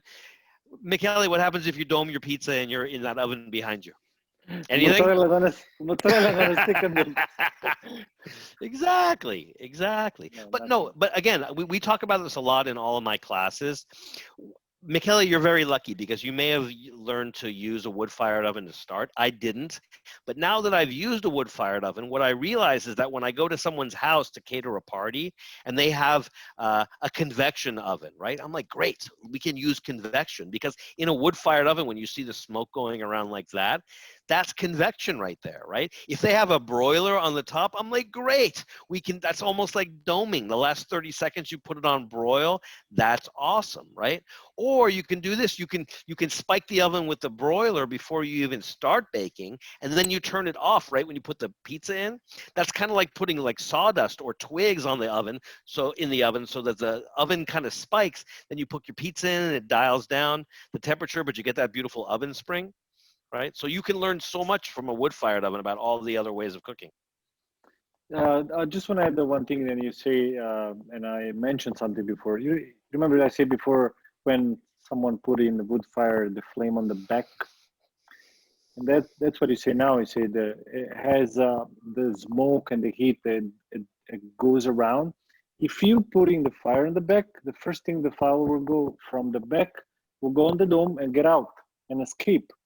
Yeah. You want to keep the heat as much as you can inside. That's why you do on the either left or right side. Yeah. So the heat can go from one side to other side and circulate on the dome and after keep out. Yeah. So you want to take all the advantage out of the fire. Excellent point. Excellent. We've got some questions. I know we talked about it briefly, but can you just go over like the Nuvolo and the Nuvolo Super and the blue bag and the red bag? People are just asking, what about the differences of some of these flours? The red, the blue, the Americano, like, are they traditionally used for different types of pizzas? We just have a couple different questions on those. Yeah, so as I said before, every flour is made for a different purpose. We don't have all-purpose flour, but everything that we create, then the mill that created actually, Mauro Caputo, is for a specific reason. The difference between the flour most of the time is the protein level, protein content. Sometimes it's higher, sometimes it's lower. So that means there's some dough, then you can do 24 hours fermentation, some other you can do 72 or 96-hour fermentation. Usually what you understand of our what kind of flour you choose for your product is the bag, usually has a picture on the front. So for example, the Blue Pizzeria, it's a standard flour for Neapolitan pizza. Americana is for whoever wants to bake between 475 to 700, because at the low temperature, malt that is in the flour will help caramelize and give a better color. I will never use, or you could never use this flour Americana in a wood fire because it's gonna burn too fast, and it probably will not cook through, or it will just not give you the best result. Nuvola Super it's a flour created for this new style, contemporary style. In Naples, there is a movement, there is a fight, old school, new school. Oh, high hydration. No, pizza that's the recipe. Verace pizza napoletana. That's how it's supposed to be. No change. Young generation say, hey, but the flour then used to be grown it before, or now we have access to more flour. We buy flour from France, Poland, Hungary, north of Italy, south of Italy. Before, it used to be only the wheat that was grown in a couple hours away. Now there is more variety. You can find more. So even the flour are changed. That's why you have to adapt to whatever it comes. That's what a big fight, and that's why they come out with the Nuvola. Nuvola Super is a perfect answer for whoever wants to do contemporary pizza. Basically, it has the enzyme that works much faster and create a lot more air than our classic 00, and that's what makes this flour different from others. Got it. Awesome. Now, somebody, and like I said before, Nuvola Super and Nuvola are different because it's meant to be pre-ferment and finish up your dough. Nuvola Super and Nuvola, they're combined. Higher protein and lower protein. Or you can just use Nuvola Super. The reason why we didn't bring in the United States because we are behind. And that's why we try to teach people, we try to bring whatever they develop in Italy, and they have to come to the new world. So what they do over there, we want to share with you too, but it goes as steps. That's why we didn't bring 2 flours, because now to make one pizza, 2 flours, you crazy? But that's the method. That's have to make sense. That's what, for achieve this goal, you have to do that. So maybe I went too far, Noel. Huh? No, not at all. We love it. We always go over. We're supposed to stop at 7 p.m. or 10 p.m. your time. If we go to 10:15, that's good. We want to answer everyone's questions. Yeah. There's still a lot of people listening. So you know what? When there's 3 people left and it's just the 3 of us, then we stop. Okay? Okay. I should keep looking at the number. There you go. So yeah, we got some, our buddy Sergio is asking storage of flour, storage of American flour versus Italian flour. Do you recommend storing them differently, guys? Is there, I wouldn't. Noel, as far as I know, all the flours need to be stored in dry place, because flour is an alive product, absorb humidity. So that's why when you're making dough and you have issues, don't call me because I told you to put it in a dry place. Yeah. No, you're right. I've had problems with flour that gets warm and it gets little bugs in it, and I have problems with flour that gets wet because it takes on all of the moisture. And it's a very important thing that Michele says. When I was learning to make pizza and I was learning to make dough that was 85 and 90 and 95% hydration, I was having problems because I would use the same flour stored in different places and get different results. And that's when I found out that flour has hydration too. So most flour comes out of the mill around 14% hydration, right? And you're like, wait a minute, what do you mean? I thought there was flour and there was water. It turns out there's water in the flour too. Yes. So you got to be really careful. I live by the ocean, and if I let my dough sit out, if I let my flour sit out, even in a bag, it gets more hydrated than when it gets stored in cold storage where they have a dehydrator pulling all the moisture out of the air. And they're even though it's the same flour made from the same mill, totally different. Crazy. Totally agree. Totally agree. Yeah, somebody was asking about that hydration that they live up in southern Ontario. Tyson's asking. So they have a crazy range of different humidities and temps depending on the time of year. So how should the hydration levels change for the climate, guys? I mean, just storing, being aware of what your humidity is and how that might affect the overall hydration of your dough? I mean, here's what I would say. In general, the recipe is going to be the same. I don't say that because it's raining, you want to take away water, right? And because it's very dry, you want to add water. But you know what? I think that if you're in the middle of a rainy season and it's very humid for days or weeks at a time, it makes sense that you might remove a little bit of the water from your recipe or add a little bit of flour. That makes sense to me, right? So the thing about the baker, a good artisan baker, whether they're making pizza or bread, is they have to be aware of their environment. And if they see that the flour is changing from batch to batch, right? Or if they see that their water or their salt or their yeast, if anything is changing, Michele said before, the flour is alive. I think people forget about that. I think people think that because they buy something in a bag that it's a dead ingredient, right?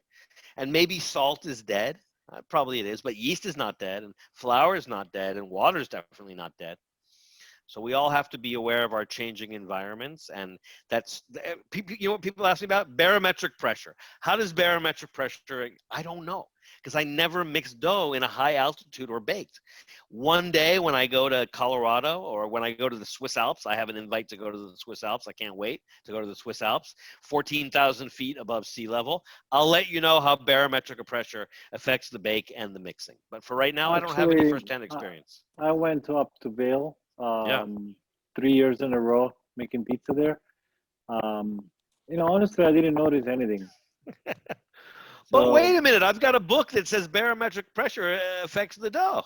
I know, right? You're right. Maybe it's like you say, Noel, I am more as a go with the wind, and I adapt myself too quickly based on the environment. Yeah. But yeah, I mean, I noticed when I'm in Las Vegas, yes. everything is more drier. So yes, I have to change the recipe. I have to adapt myself. Yeah. And I went to Hawaii, same recipe, mess up completely. Hawaii was horrible for a couple of days before I figured out what was wrong. And then, you adjust. So, like I said before, you have to always adapt yourself to the circumstances. Absolutely. Can I say where I find that the environment most affects my ingredients is when I'm using a sourdough starter or a liquid levain, where I'm not using commercial yeast? Because here's what I find, and this is for sure true, because I've traveled all over the world, many different countries and states and continents with sourdough starters. You go from Los Angeles to Kuwait City, and your starter is like, wait a minute, it's totally different here.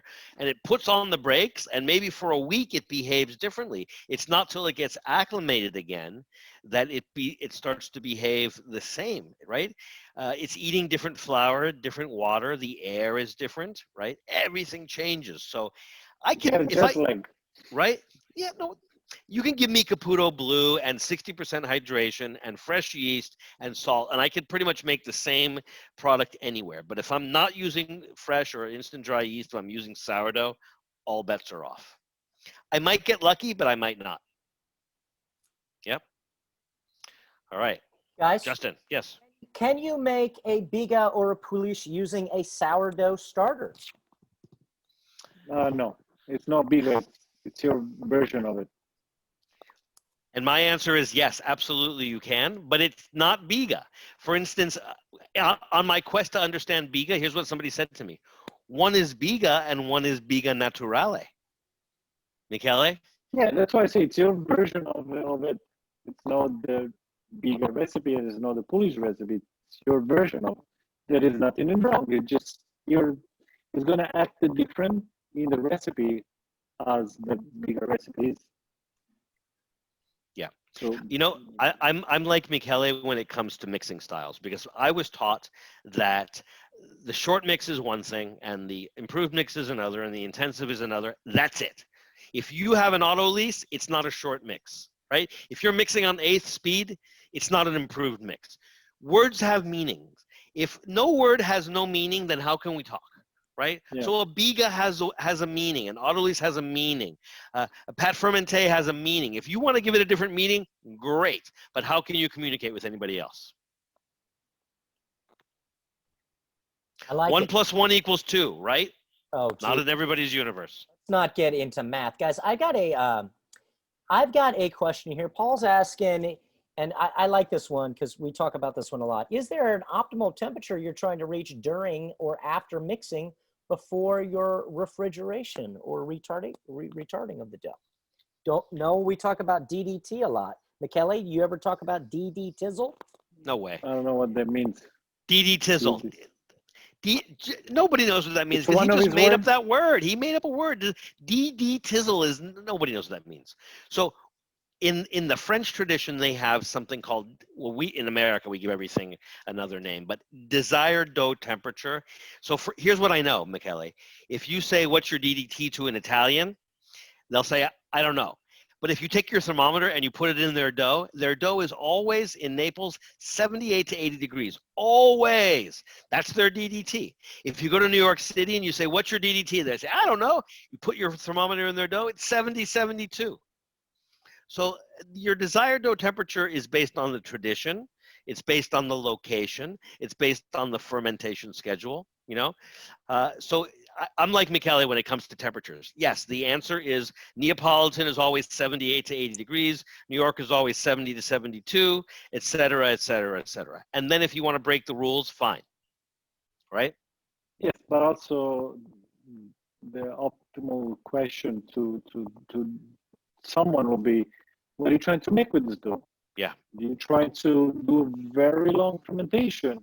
Yeah. So you better preserve your yeast and make sure it doesn't work too fast. That's why you keep the temperature very low. Yeah. That's where I will determine it better. But yes, if I have to make dough, I don't want my dough to be warm.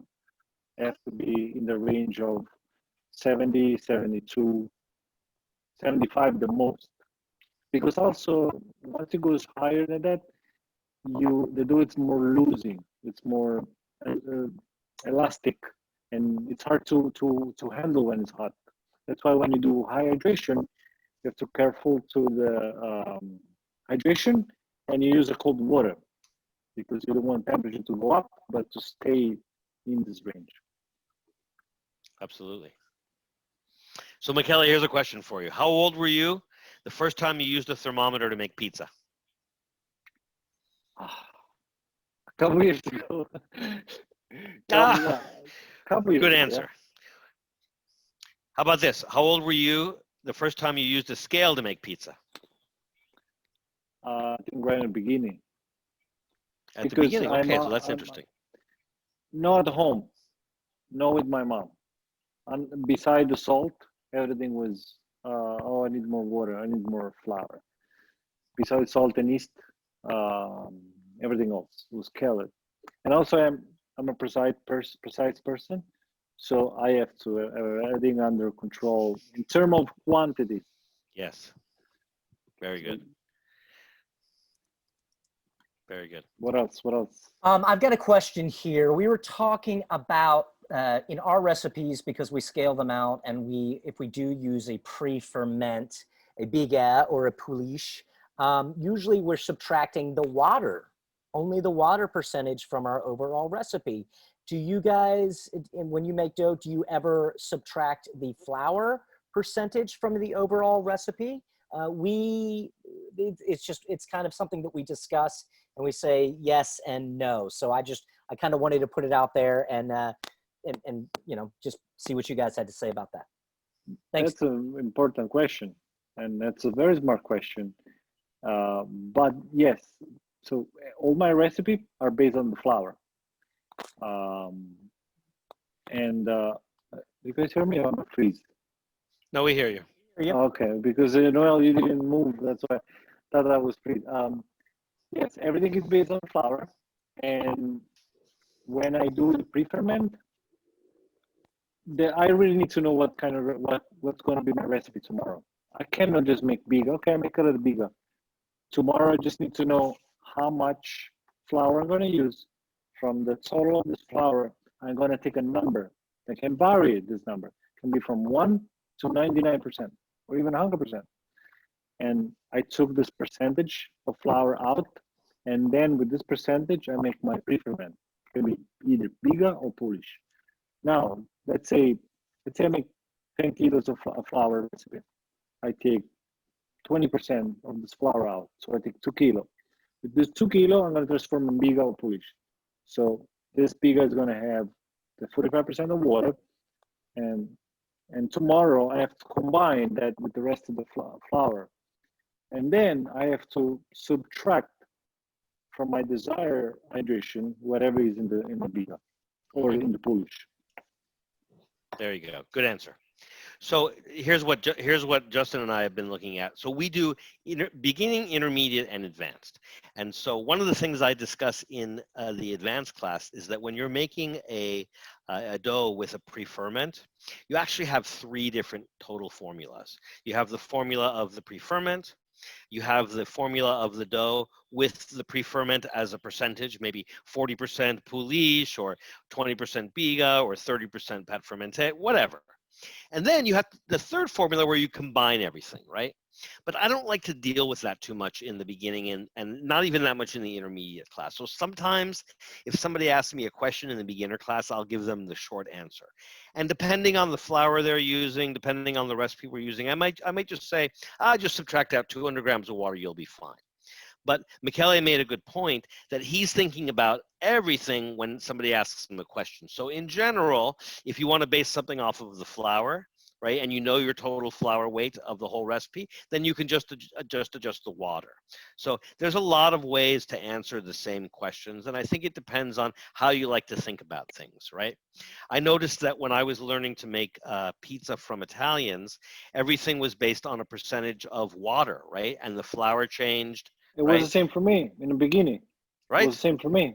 But I learned that it's not optimum. It's not the best way to do it. No. So everybody does it a different way. The most important thing is your results. Do you end up with the pizza at the right hydration? How does it perform? How does it perform compared to the flour you're using, right?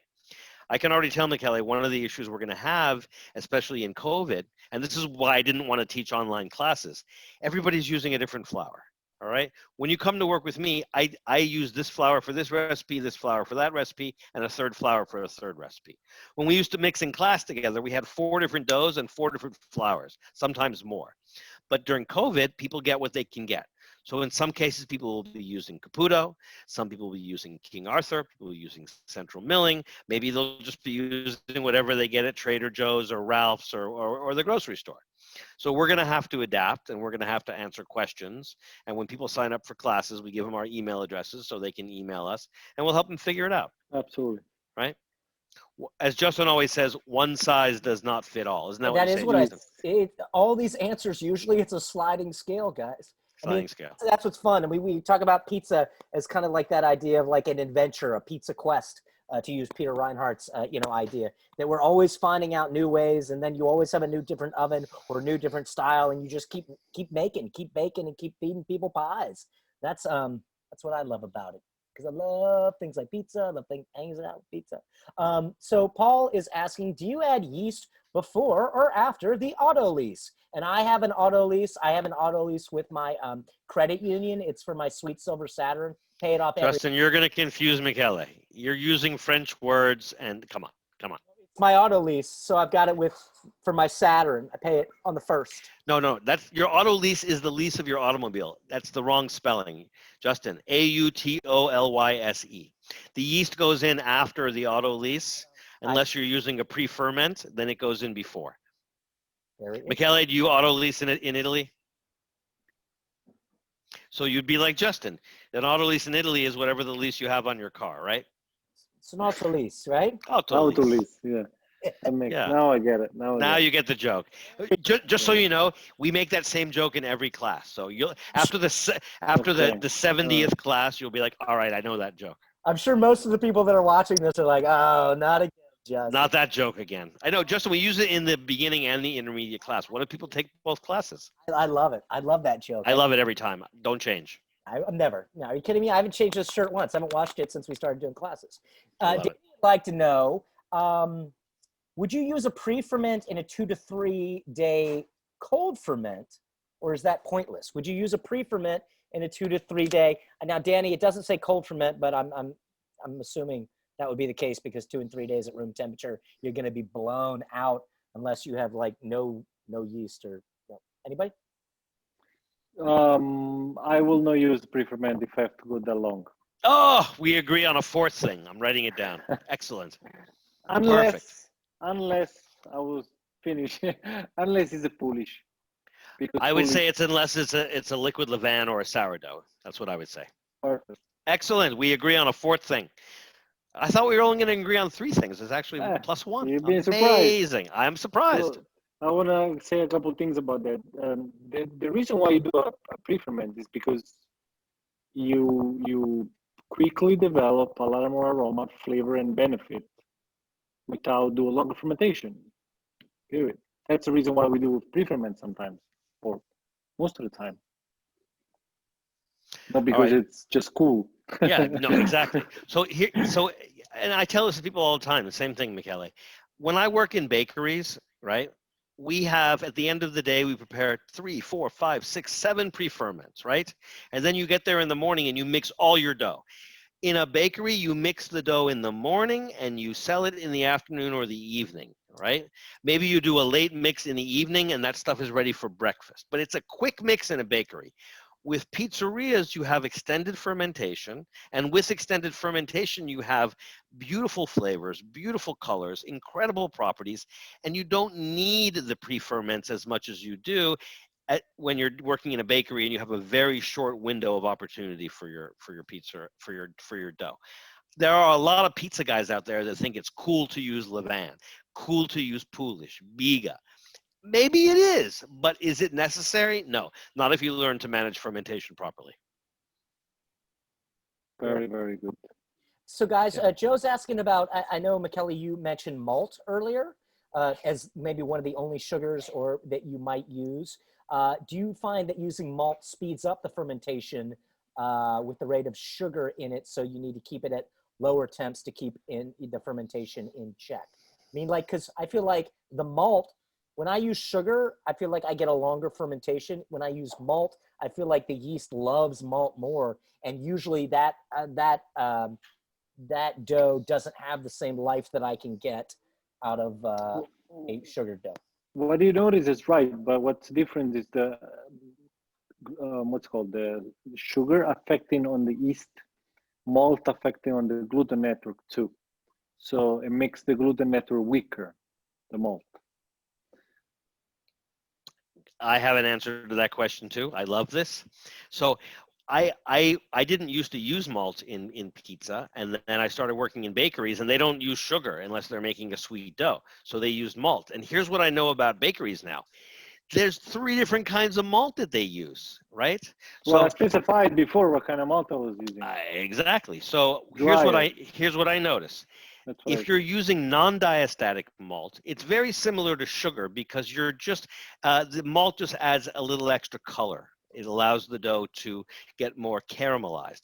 If you're using diastatic malt, it affects the enzymatic activity, and then you're talking about what Michele is talking about, where it has an effect on the gluten network, right? Because the dough becomes more alive and more active, and then it creates acidity that depletes the glutens. Then in between, they have a semi-diastatic, which is right in between non-diastatic and diastatic malt. And that's kind of the perfect in between if you don't know what you want. So it's like flour. If you ask a question about flour, you have to say, wait, well, what kind of flour? Is it type 1, type 2, type 0, 00? What is it? Not all malts are created equal, just like not all flours are. Right? Very good. Very good. Guys, what are some of your favorite wood-fired desserts? Oh, I got one. I don't know if anybody's ever been to Argentina, but there's an amazing chef there called Francis Malman. And what he likes to do is he likes to do fruit in a wood-fired oven. So he'll take strawberries and coat them in sugar and bake them real hot in an oven. Right? Incredible. Fruit in a wood-fired oven. It caramelizes, it burns, it gets smoky. Strawberries, pineapples, peaches, nectarines, plums, anything with high sugar is incredible in a wood-fired oven. I Sorry, don't think I have an answer for that. They just yeah. I know your answer. You like pizza with nuvola, right? You like pizza with strawberries and whipped cream. And what's that? What's that? Not nuvola. Nutella, maybe, not Nuvola. Nutella. Nuvola. Don't Well, ask that can me that to can speak be Italian. too classic, but for me, dessert is made from the pastry guy, from the bakers or for the Yeah. pizzaiolo. I know you want to probably you want to get idea for your menu, and I understand, but the best thing is to take some dough and tops with some Nutella or whipping cream or fruit. But There you go. in Italy, there is very big competition with pizza dessert or dessert pizza. Yeah. Which they do with cacao, Yeah. or they do some decoration with the special cream on top. So yes, there are some pizza dessert, Absolutely. but I am not a fan of it. So. Not a fan. Guys, Francis Malman from Argentina, he has a great book called Seven Fires, and they do this awesome burnt strawberry recipe with sugar and rosemary. It is unbelievable. Oh, Francis Malman, he's incredible. He's probably the most famous chef in South America. And he's been doing it for probably 40 years. Incredible.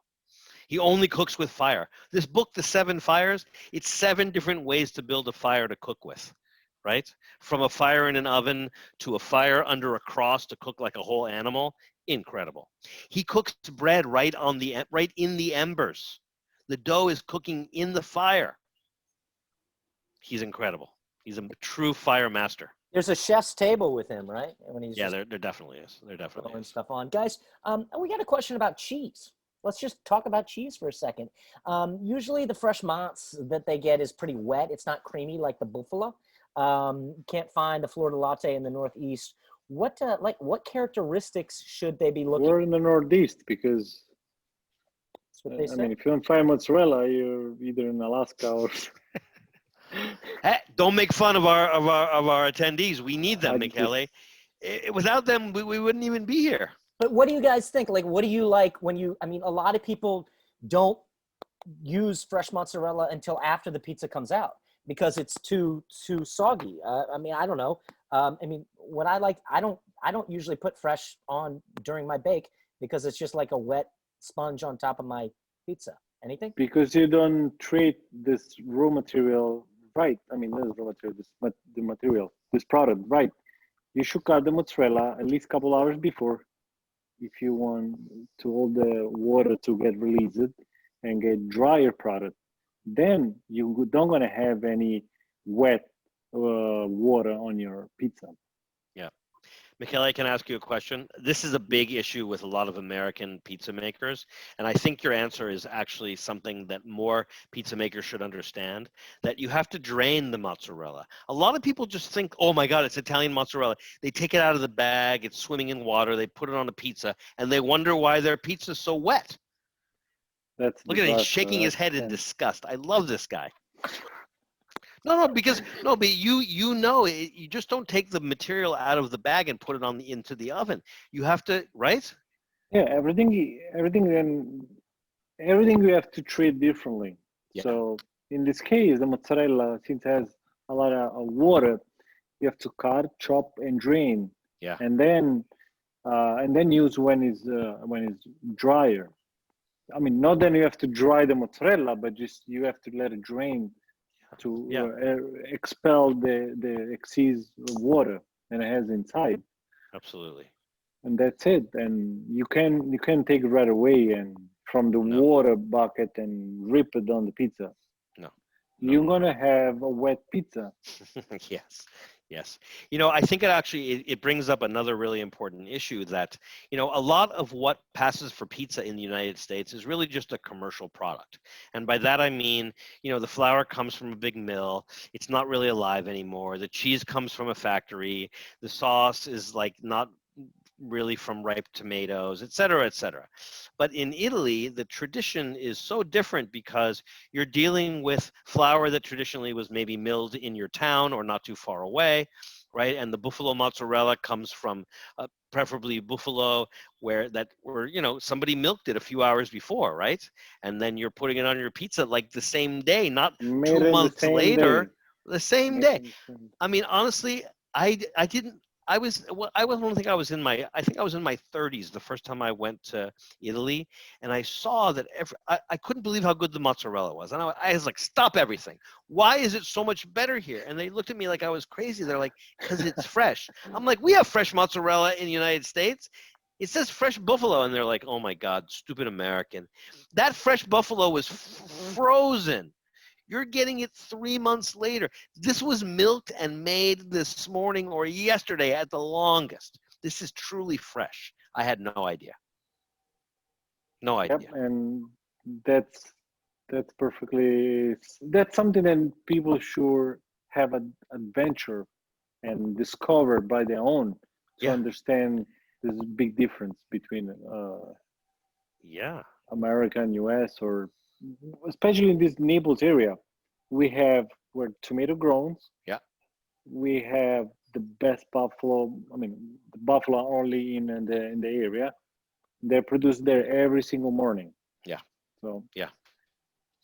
kind of have I, that I remember the experience. first time I was in Rome and I was going to some of the beautiful pizzerias there, and I got to one because I was trying to hit up a bunch in a day, and I got there right at 11 when they opened, and they're like, "We can't make pizza yet." I'm like, "Why?"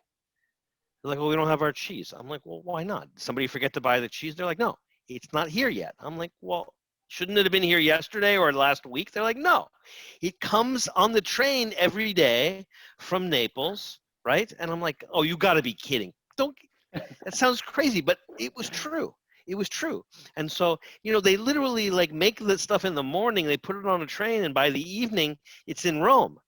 And I was like, I don't know if I believe it. And then it came and it was so fresh. And I was like, wow, that was really made like today. They're like, yeah. I'm like, every day. They're like, actually, in some places, we get it twice a day. I'm like, are you kidding? They're like, no, we're not kidding. I'm like, you're not kidding. I think you're right. Because it's so fresh and so delicious. All the fresh mozzarella I ever had in my life wasn't fresh. It was a lie. True. Fresh just because in the water doesn't mean it's fresh made it, Yeah, same thing for this yeast on morning. the West Coast. It says fresh. It's not fresh. It was made like 2 weeks ago on the Well, East it's fresh Coast. because it was in the refrigerator. Yeah, exactly. Because it says fresh on the bag. All right, what's going on here, Justin? I think we have. I mean, we're a 2-hour free infomercial. I think we can go 2.5. What do you think? I think 7 more minutes. I mean, we do have a lot more questions, but they get into a lot. They're a lot more specifics. I'm cooking this. I get this percentage. I get that. And guys, I don't mean to burst bubbles, but come back for the class if you really want to get into specifics. Come back tomorrow. I think we have a few more spaces. Yeah, we definitely have some spaces tomorrow. Also, but there are a few things that Not definitely. I think we were up to 88 last I checked. Go ahead, Justin. little housekeeping. A lot of people are saying, I can't get this. I can't get the Caputo. Where can I get that? I have put in the chat, guys, link to Orlando Foods, and also that has Chow tomatoes, wonderful olive oil. They have links to all the different flours that they get. If you're looking at something that's not just a home chef, please reach out to the guys. I also put something, if you're looking for to get volume for a restaurant or something, I put that also in the chat. I'd like to just say, most of the flours that are available on Amazon as well. And I also put a link in there. I've been able to get Nuvola Super on there. I get my Semola on there. I've been getting my Type 1 on there. Absolutely. So you just got to do a little diving and digging on there.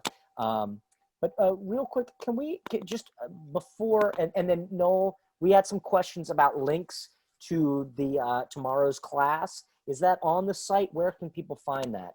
Yes. So if you go to slowrisepizza.com, go down to our live Zoom class calendar, and if you go to tomorrow, which is going to be September 26th, and you click on that link, there's a little box. Scroll down, and it says event details at the bottom. When you hit that, it'll take you to a Zoom link, and from there you can just sign up. It's free like this one.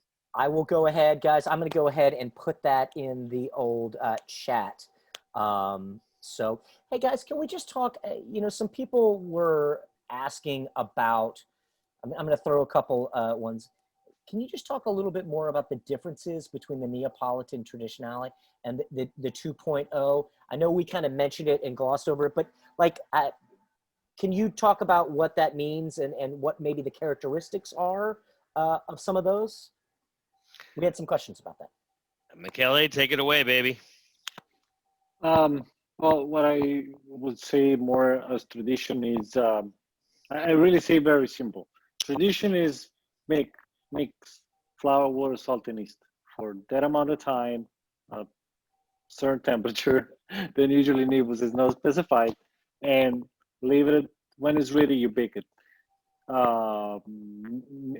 Contemporary is basically innovation, trying to bring something more. We have those flours, they're slightly different, and then we adopt the technique of it. We do pre-ferment, we do Poolish Biga, we do high hydration.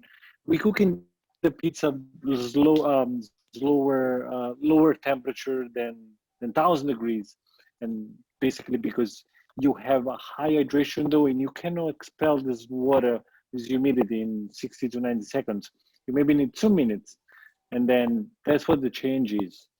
Usually contemporary pizza is right now has been making with a high hydration and with a big cornicione. That's why some people call canotto, because it has the big ring around. Basically, it's the look also. More innovation on topping too. That makes pizza more 2.0 versus with classic is margherita, marinara, capricciosa, quattro formaggi, quattro stagioni, something very, very, very simple. They revisit, for example, in Italy, it's pretty big pizza to have tuna and onion. Very simple. Now, the 2.0 is, in Montoro, there is the cipolla ramata di Montoro.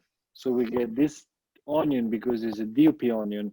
And we have the tuna from the Mediterranean, from Amalfi, just say. And they have this particular tuna with this particular onion on a particular pizza. That's what makes the 2.0 versus the classic. Love it. Thank you, Michele. You're welcome. Justin? Yeah. Can we ask Michele to say cornicione again? Because I want to learn to say it like he says it. I say cornicione. What do you say, Michele? Cornicione. Cornicione. I say cornicione. What do you say? Cornicione. Cornicione. Different accent. Justin, what do you say? I say the big crust. I say the outside ring. The outside ring. The part that the kids. You got to work on your Italian, Justin. I call that the boneyard, but I'm always like, even people I don't know, I'm like, are you gonna finish that? Can I eat that? Are you gonna eat that crust? I'll eat it. That was before COVID, I guess. Yeah, really. I'm living on the edge. Kidding me? Man, face like, I gotta make friends where I can get them. I'm actually, I'm trying my hardest. I'm trying. Crazy times. I have a question, Michele, about the Caputo. The yeast that you guys have, is that in? Oh, perfect. Some people were asking, is that a good yeast for like a long slow? Is that an instant dry yeast? Do you have to bloom that yeast? What is? So what I have to say is I have no idea what you guys mean between active dry or dry or semi-active. Yeast is yeast for me. Come on. This is great. I love it. I've been learning that. I've been learning what's active. You have to active with water. Say why? If you put it in a dough, it doesn't start. So anyway, this is an active dry yeast. Active dry. It comes in a can of 100 grams. Let me see. Let me see. It doesn't say how many ounces. It should be about 3 point-ish ounces. And has the easy open on the top. And once you open, and then it needs to be refrigerated.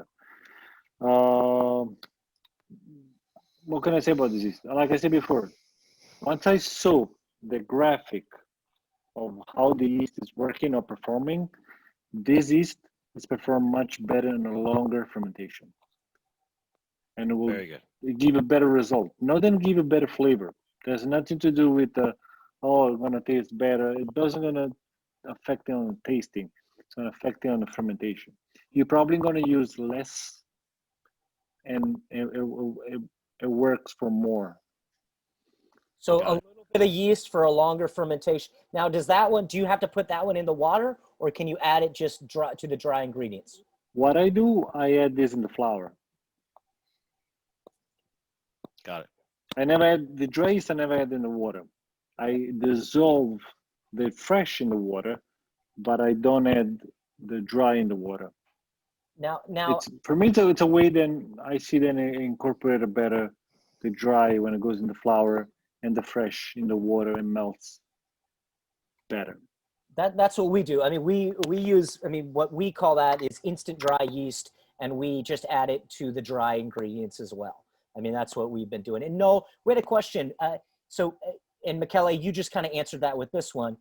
You store your yeast in the refrigerator. Noel, do you also store your yeast in the refrigerator?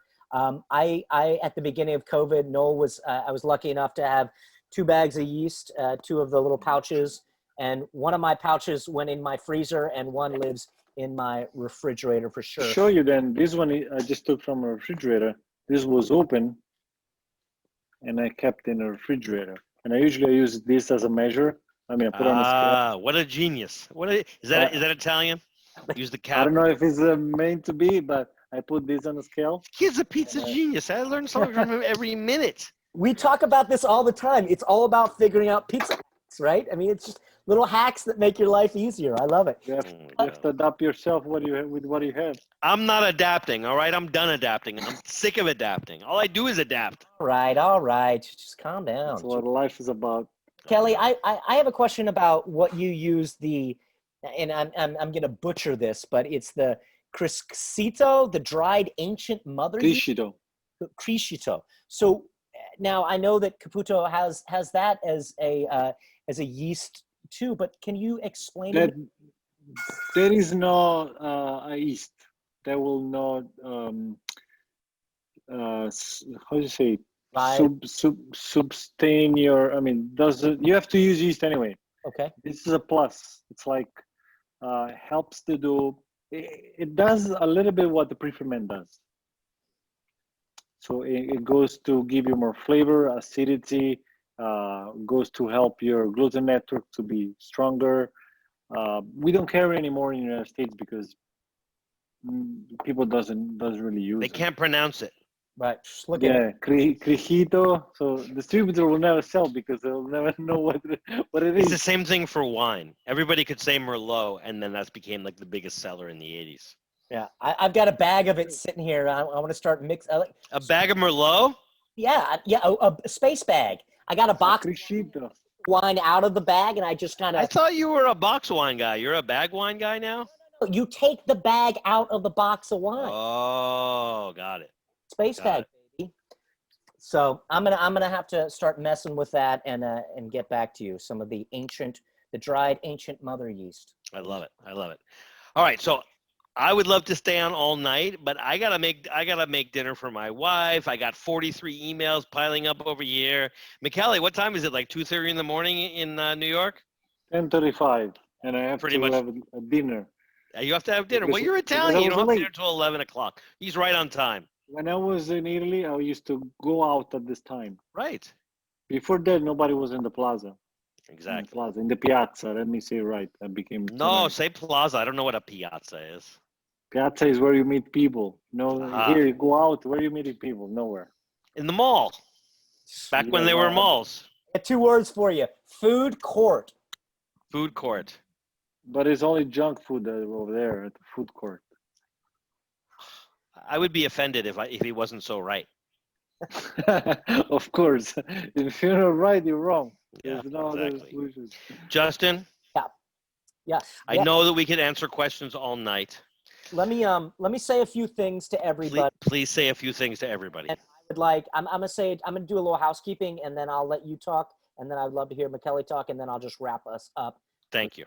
So, ladies and gentlemen, thank you so much for hanging out with us. Like, I know I understand, and I hope that you guys understand. We tried to answer as many questions. There were a lot of maybe pretty specific questions that we just couldn't get to. I apologize about that. However, I would encourage you guys to maybe join us in some of the other classes where we really spend the time and try to help you guys with the more peculiar specifics of the dough management. Like I said, I'd like to just say thank you to Caputo, Orlando Foods, and Michele for spending this time with us. Hopefully we were able to answer all your questions. Please join us tomorrow. We'll have Adam Kuban on and Dan Richter. Richer. Richter, yes, it's not Richter. But I'm great with everything except letters and numbers. No, take it away. Yeah, I want to thank Michele. I want to thank Orlando Foods for their support. I want to thank you all for hanging out with us. Guys, this is the beginning of a new adventure for us, all right? We're not sure what these classes are going to look like. We're going to pour over all the questions you ask, and we're going to continue to build an idea of what these classes are going to look like. It's a very organic process. For us, we're going to try a few classes with Michele. We're going to try some classes with a lot of different pizza people, and we'll see what works out the best. We'll see what you guys like, right? So this is going to be probably, the last semester, if you will, Justin, if we can call it that. We're not really an accredited university. It was 4 months long, and now we got to the end of the 4 months. We put the best classes online for people to watch. Now we're going to go on to a new generation of classes. So we're going to learn about a lot of stuff. Mostly what people want to know about is pre-ferments. How do I do pre-ferments? Also, pan pizzas are a huge thing. So we're going to be working with a variety of different styles of pan pizzas, right? A lot of people have questions about flour and different kinds of flour and different fermentation schedules. So we're going to explore as many things as we can. And we're going to bring in as many great chefs and pizzaiolos and teachers as we can, and we'll see what happens, right? So again, thank you, Michele.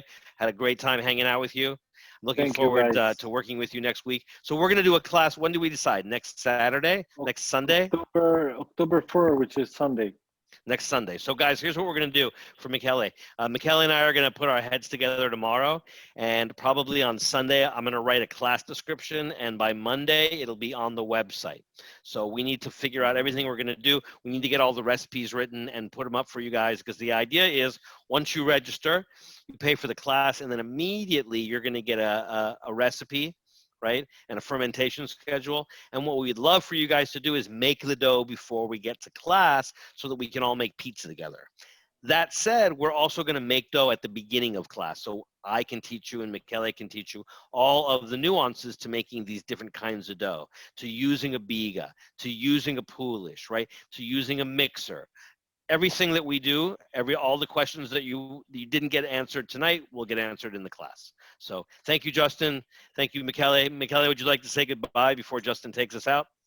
Yeah, absolutely. I enjoyed a lot doing this, and that's the reason why I be part of Orlando Food, which Orlando Food is the only importer of Caputo Ciao in the United States. And I love answer question, and you guys can always reach me on my social media in case there is some specific question that today I didn't answer, or you want to let it go deep in something. But yes, sign up for the class with the Roman style or whatever we're gonna do, Neapolitan 2.0 or artisanal New York style pizza. because as Noel does, we trying to teach you or share knowledge of technique, no recipe. We don't do in recipe because you have to learn a method and that you can adapt. Remember, always adapt your needs based on what you're looking for. So thank you again. Thank you guys. Thank you, Justin. Thank you, Noel. I Beautiful. enjoy it, and we'll do this again together soon. We sure will. Great. I look forward to it. I absolutely look forward to it. Thank you guys so very much. So guys, you know, obviously we're a bunch of goofballs, but we're passionate about this pizza stuff. You know, we like hanging out. We like talking about pizza. We love spending time with other people, like-minded people, and talking about pizza and making pizza. And hopefully one day we will all get back to sharing pizza with one another. Pizza is made to be shared, guys. We're literally breaking bread with people that we give a shit about. These classes are great because they feed not only your belly, but your soul. Go out there, spend quality time with people that you give a shit about. Make pizza, feed your souls, guys. Stay safe, stay strong. Don't be short with one another, guys. Belong to each other because we all belong here together. Please, guys. And we like to say, in the immortal worlds of the pizza gods, pizza always, even pineapple, and always pizza. Thank you guys so very much. We will see everyone soon, hopefully. Thanks for joining us. You know, Noel loves questions in his DMs on Twitter and Instagram. So I don't look at Twitter. I only look at Instagram. Thank you, Justin. Yeah, send all your worst questions to Twitter. I'll check them out when I figure out how to use it. He loves DM questions. Tweet me. And we did put Michele's Instagram into the chat. Thank you guys so very much. Once again, I got to apologize if we didn't get to your questions, but come back and see us in some classes. You'll never get sick of my jokes. Thank you, everybody. Go. And in the immortal words, remember, guys, you burn, you learn, right? Chris Bianco said it. Thank you, gentlemen and ladies alike, and everybody out there. Thank you, guys. Thank you, Justin. Thank you, Michele. Bye, everyone.